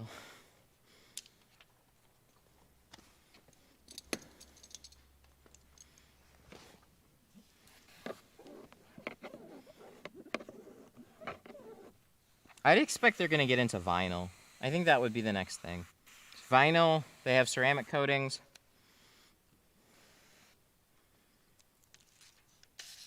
They have ceramic coatings, they have paint protection film.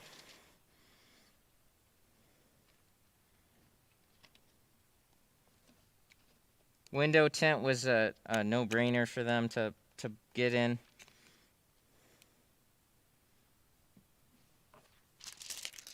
I think they have some corporate stores. So I wouldn't be surprised if you saw more corporate stores. And then they're basically their own corporately run thing.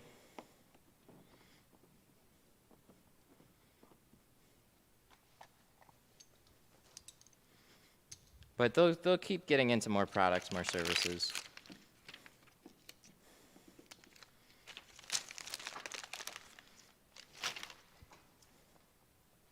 I don't know why so many apes have so many wives, boyfriends. That community is so fun. I love the whole internet culture being thoroughly adopted into the stock market. It's so funny. It's just like you show oh my God, you show people that just aren't in touch with it. Like me when I first started watching Twitch streams, I thought it was funny, but you're trying to understand what Kek W means, right? Like, why is everybody saying Monka Giga? And then you just watch long enough, and you just kind of get the culture. And now you're seeing that cryptic memes being posted by like Elon and Ryan Cohen, and it's just like, oh, what a time. What a time to be alive. Uh-oh. Guys, I'm stuck. I've been hooked. Oh, there we go. A cable. I got hooked.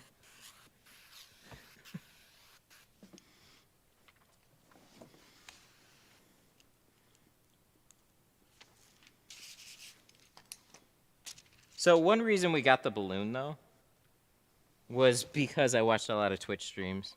I saw the hype train, and I'm like, I want to make that for YouTube. How do I make that for YouTube?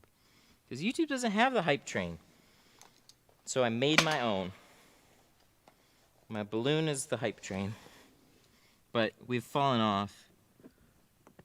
The downsides is if I have somebody waiting, I don't feel comfortable enough blowing up my shop. So I want to figure out something else that we can do. But I also have tint jobs to do, so I don't want to do anything to the cars. So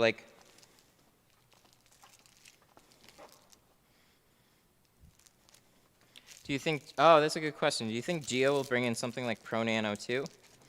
I'll talk to him about it. I don't think yet, but it really goes off of demand. So where some people would really think benefit from it, it would not be a big driver for the business. Right now, he's got so many people trying to order the Pro Classic that he just keeps running out of it. So that's his main thing. So he's busy trying to figure out those logistics right now.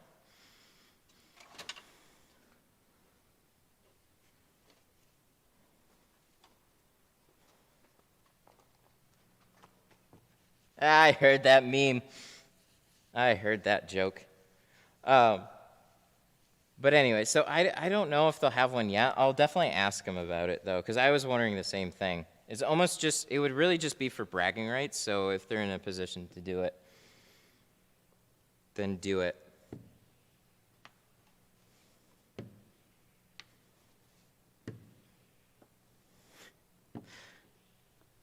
I asked my wife if I could invest half our life savings into GME. She said no, so I did the other half. I heard that one. That's a repost. That was a funny one. I think I told my wife that one too. I was adding on the significant drops. I'm sure he's thought about it, so I'd be interested to hear what his thoughts are on it. I have to imagine the answer is going to be something like this.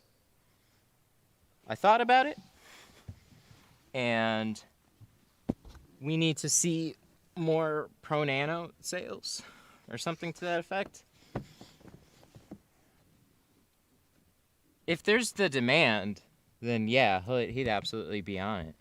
But there's good indicators of people say that they want it and a couple of them order it, and then it's just like he's got a bunch of stock sitting there that he could have put into ordering more Pro Classic. So it's like there's only so much funds. You gotta be, he's gotta be smart with everything.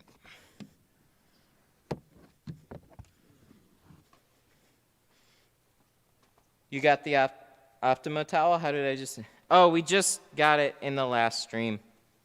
Yeah, yeah, he sent one.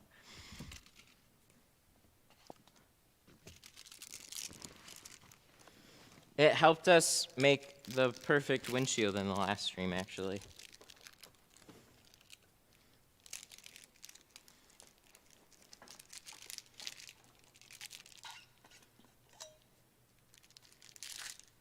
Dang, I think we're pretty much done.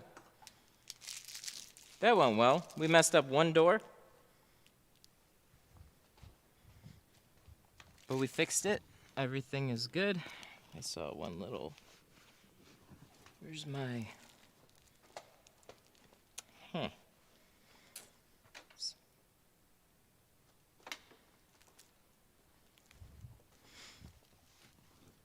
The optimum... Oh, yeah, the optimum towel.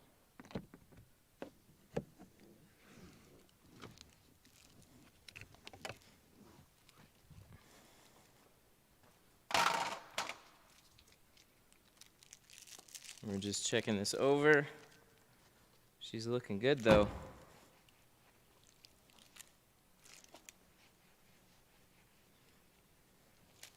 A crayon coffee mug? Oh. True. Not something I've thought about.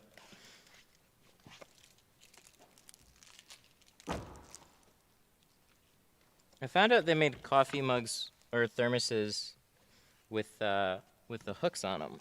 There it is.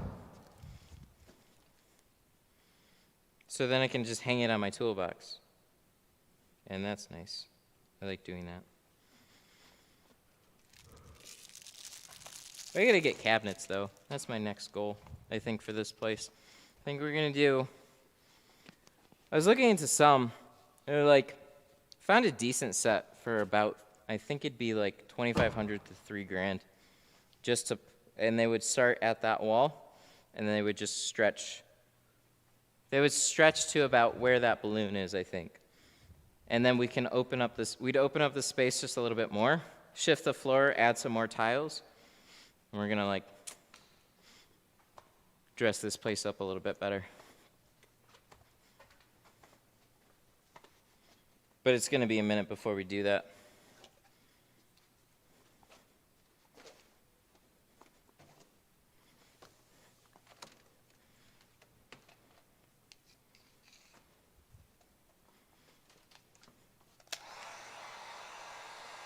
Where's the tint? Where's the Tint Studio clay jacuzzis? I made a joke when I picked those up because I was like, I was using one, and I was like, oh, this would I was like the tint jacuzzi, and I was like, oh, that's actually kind of funny. And then my next gut reaction was to have Carrie do like a little wrap thing, and then we could have them printed somehow. Not yet, though. I don't know. And then, like, with some extended use, I found out that if you leave your clay bar soaking in water, it kind of turns to gum. So I leave it in that case, but I always empty the water out. And then it's fine sitting in warm water. But if you just leave it in there 24/7, it'll turn it to gum. So I didn't want to... It kind of held me off a little bit. I still think what a good idea was. I told Sun Distributing to do this with the tint kegs. I was like, you guys need to do shot glasses with tint kegs, little tint keg things. And then you can accurately measure your soap and then just drop it into your tank and shake it up. You'll always have a good amount of soap. And they're like, oh, that would be a good idea. And then they still haven't done that. So somebody can do that.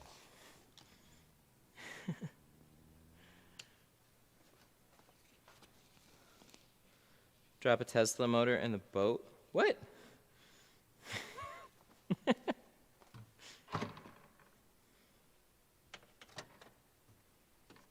Oh, shit. Do you think they're ever going to make a boat? A Tesla boat? Oh, fuck. They'd sell so many of those. I don't think an electric boat quite makes all the boat scents in the world, because I guess it'd be heavy. But so is gas, right? I don't know. Does that make sense? I hate that. They put these things in the back, and then if you accidentally latch it, then you gotta come back around. Never close this one. Don't close it, because you'll accidentally lock the other one.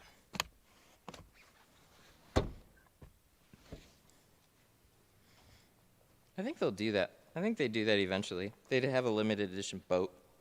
The Tesla boat.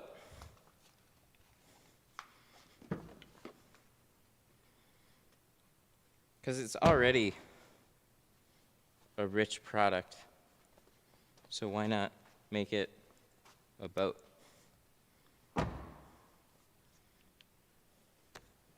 The number plate rattles. Little bit. Little bit. It's the frame that's on it. You know, that reminds me. There was this one guy when I was working at an accessory shop. There's one guy that was like, he got like a budget sound system, and then he was pissed. He came back in and he was like, "Why doesn't my trunk rattle?" I was like, "What?" He's like, "Yeah, my trunk doesn't rattle."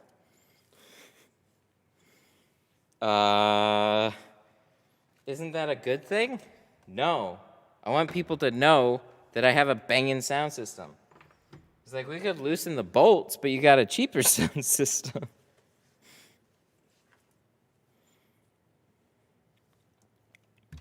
If it comes out with super high heat rejection film and word gets out and people buy it, just like you did with Stream, ended up buying Pro Nano, and Geo has a great service. I think there's definitely, I see what you're saying. I think there's definitely potential there. The main reason I haven't inquired about it was because I'm still not super great at moving ceramic here yet. So I get it occasionally. We do some ceramic jobs. We get way more in the summertime.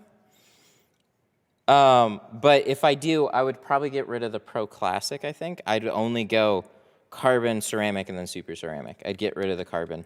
Oh, no, I'd get rid of the Pro Classic.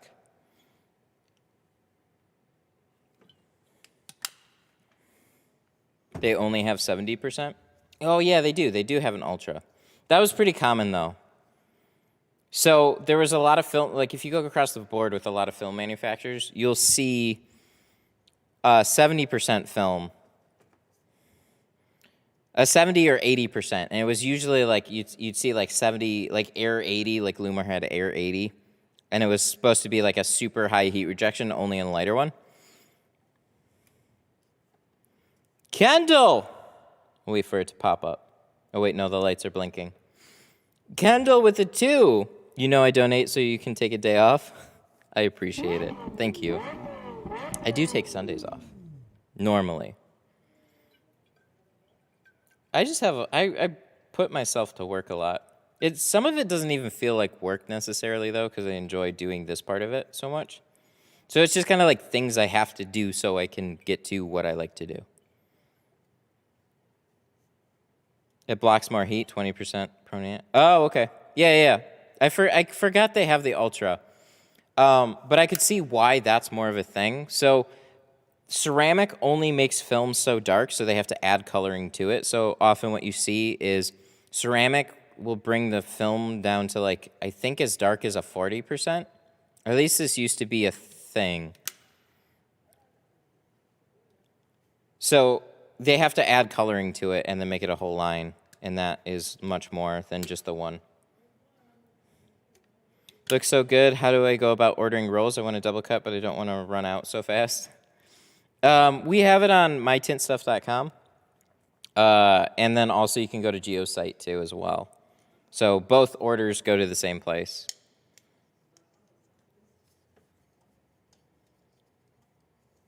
My Tint Stuff is my site.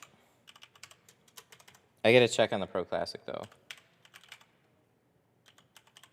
I'll put a link in chat.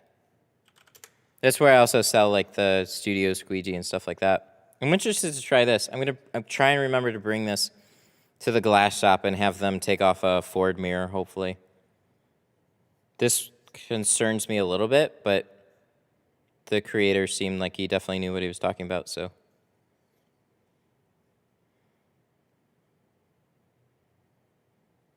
How do you go about 5, C2 versus ceramic? Ceramic's going to be better. 100% it's going to be better. So carbon's really a way to get like a mid-grade. Like I say mid-grade. Carbon naturally has heat rejection. Like it naturally absorbs some of that IR. So they don't add anything extra other than the carbon. And the carbon is also the coloring. So it's just purely carbon film. And then with ceramic, they'll either add carbon or they'll add dye to color it. So they try to add as much ceramic to it without giving you a haze and blocking out a good amount of heat. So Geo's is a dye, I believe a dyed ceramic though. So they add a good amount of ceramic to it, so it gives you good heat rejection. But if you feel that in front of the heat lamp, I guess I could show you guys right quick. No, we'll do next time.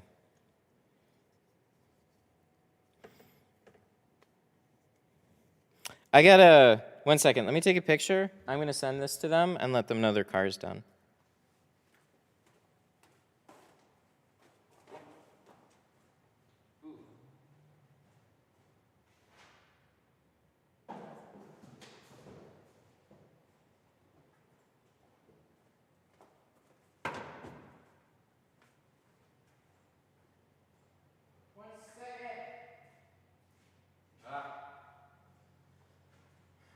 We like our doors closed for our pictures.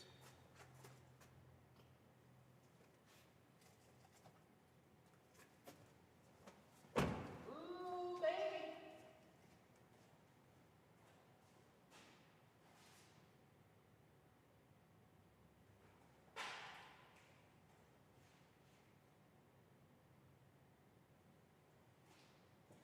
All right.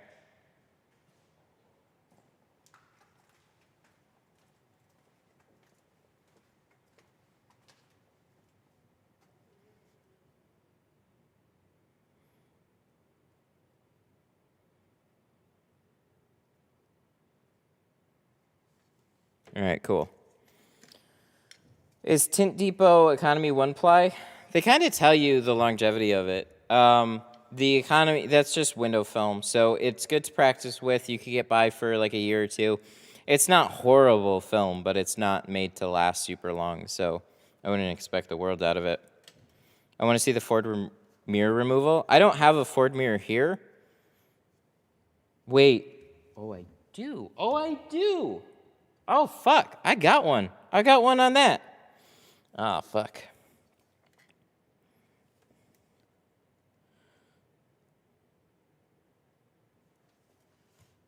Okay, they're going to be here soon. All right, here's what we're going to do real quick.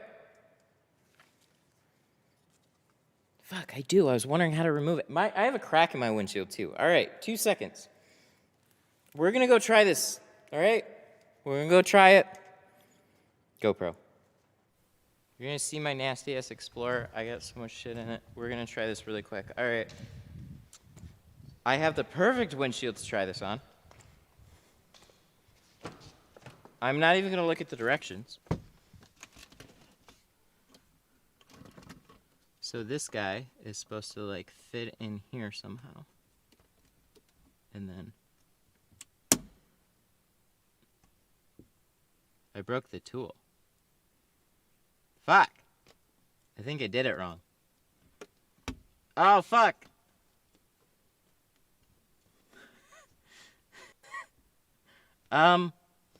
Guys, I snapped it. Huh. I don't think it was supposed to work like that. No, it's definitely supposed to go this way. And then he does that, and it just snapped the end of it. Fuck. Alright, I'm gonna have to message him.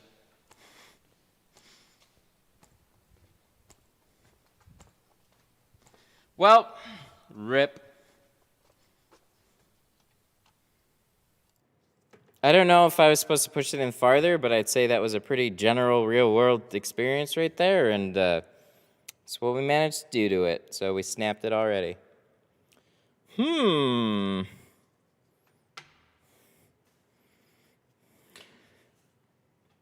So I will message him sometime, and then we'll get to the bottom of what happened, because I guarantee you other people are going to do that same thing. It was like $25 plus shipping. It looks cool, though. I like the whole 3D printedness. Dirty car. It's because I'm busy. It's because I'm busy. My wife likes to tell me that.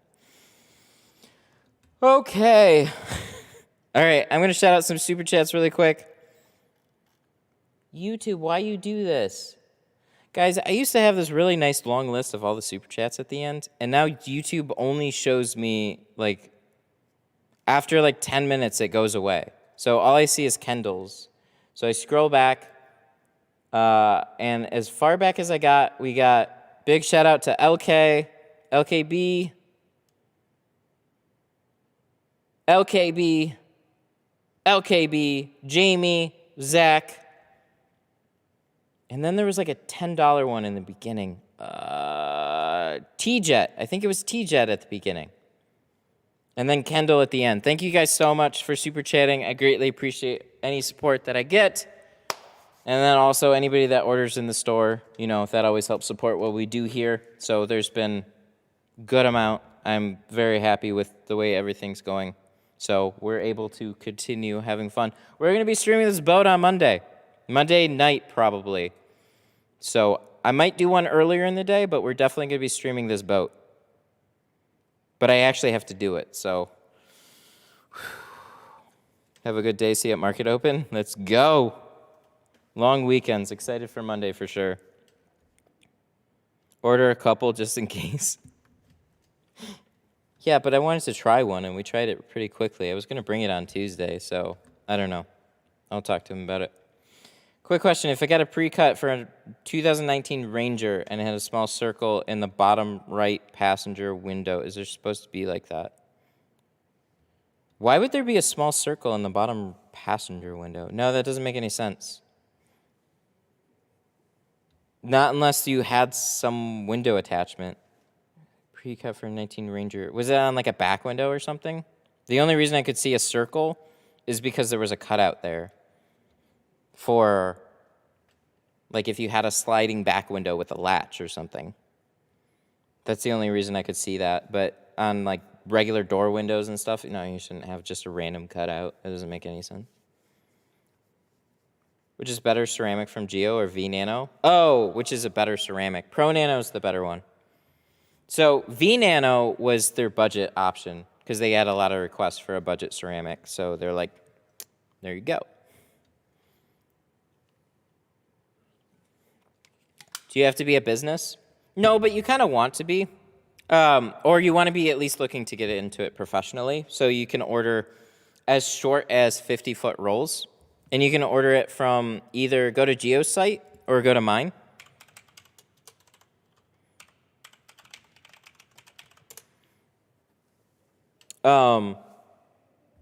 There, you can go check out all the details about Geo.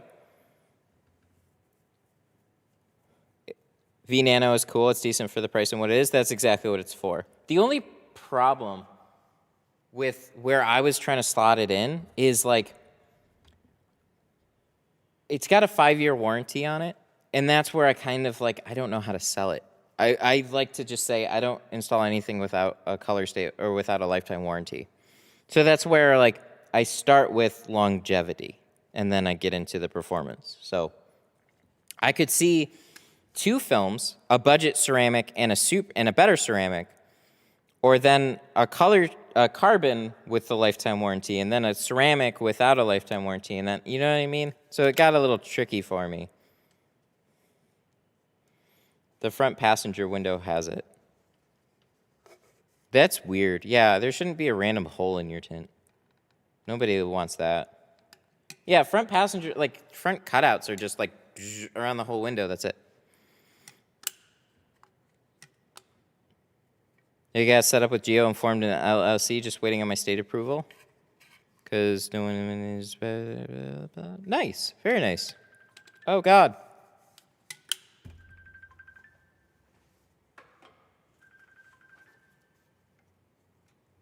Hello? You're live. All right. I will end it, guys. I got my wife calling. She says hello. I gotta end things. So I will see you guys on Monday. We'll be doing a boat stream. We can answer a lot more of these questions, and also, if you guys want to ask more, if you guys have any pending questions like this, you can go check out the Facebook group. The Facebook group is actually linked in the description now, I think. Stream settings. Where's my video description? It doesn't show me. It's in the video description, so join the Facebook group if you aren't there already. People say hi. I won't show you. I'll be nice. Unless you want to be on stream. No, it's a hard no. One day. Alrighty. I'll see you guys on Monday. Goodbye.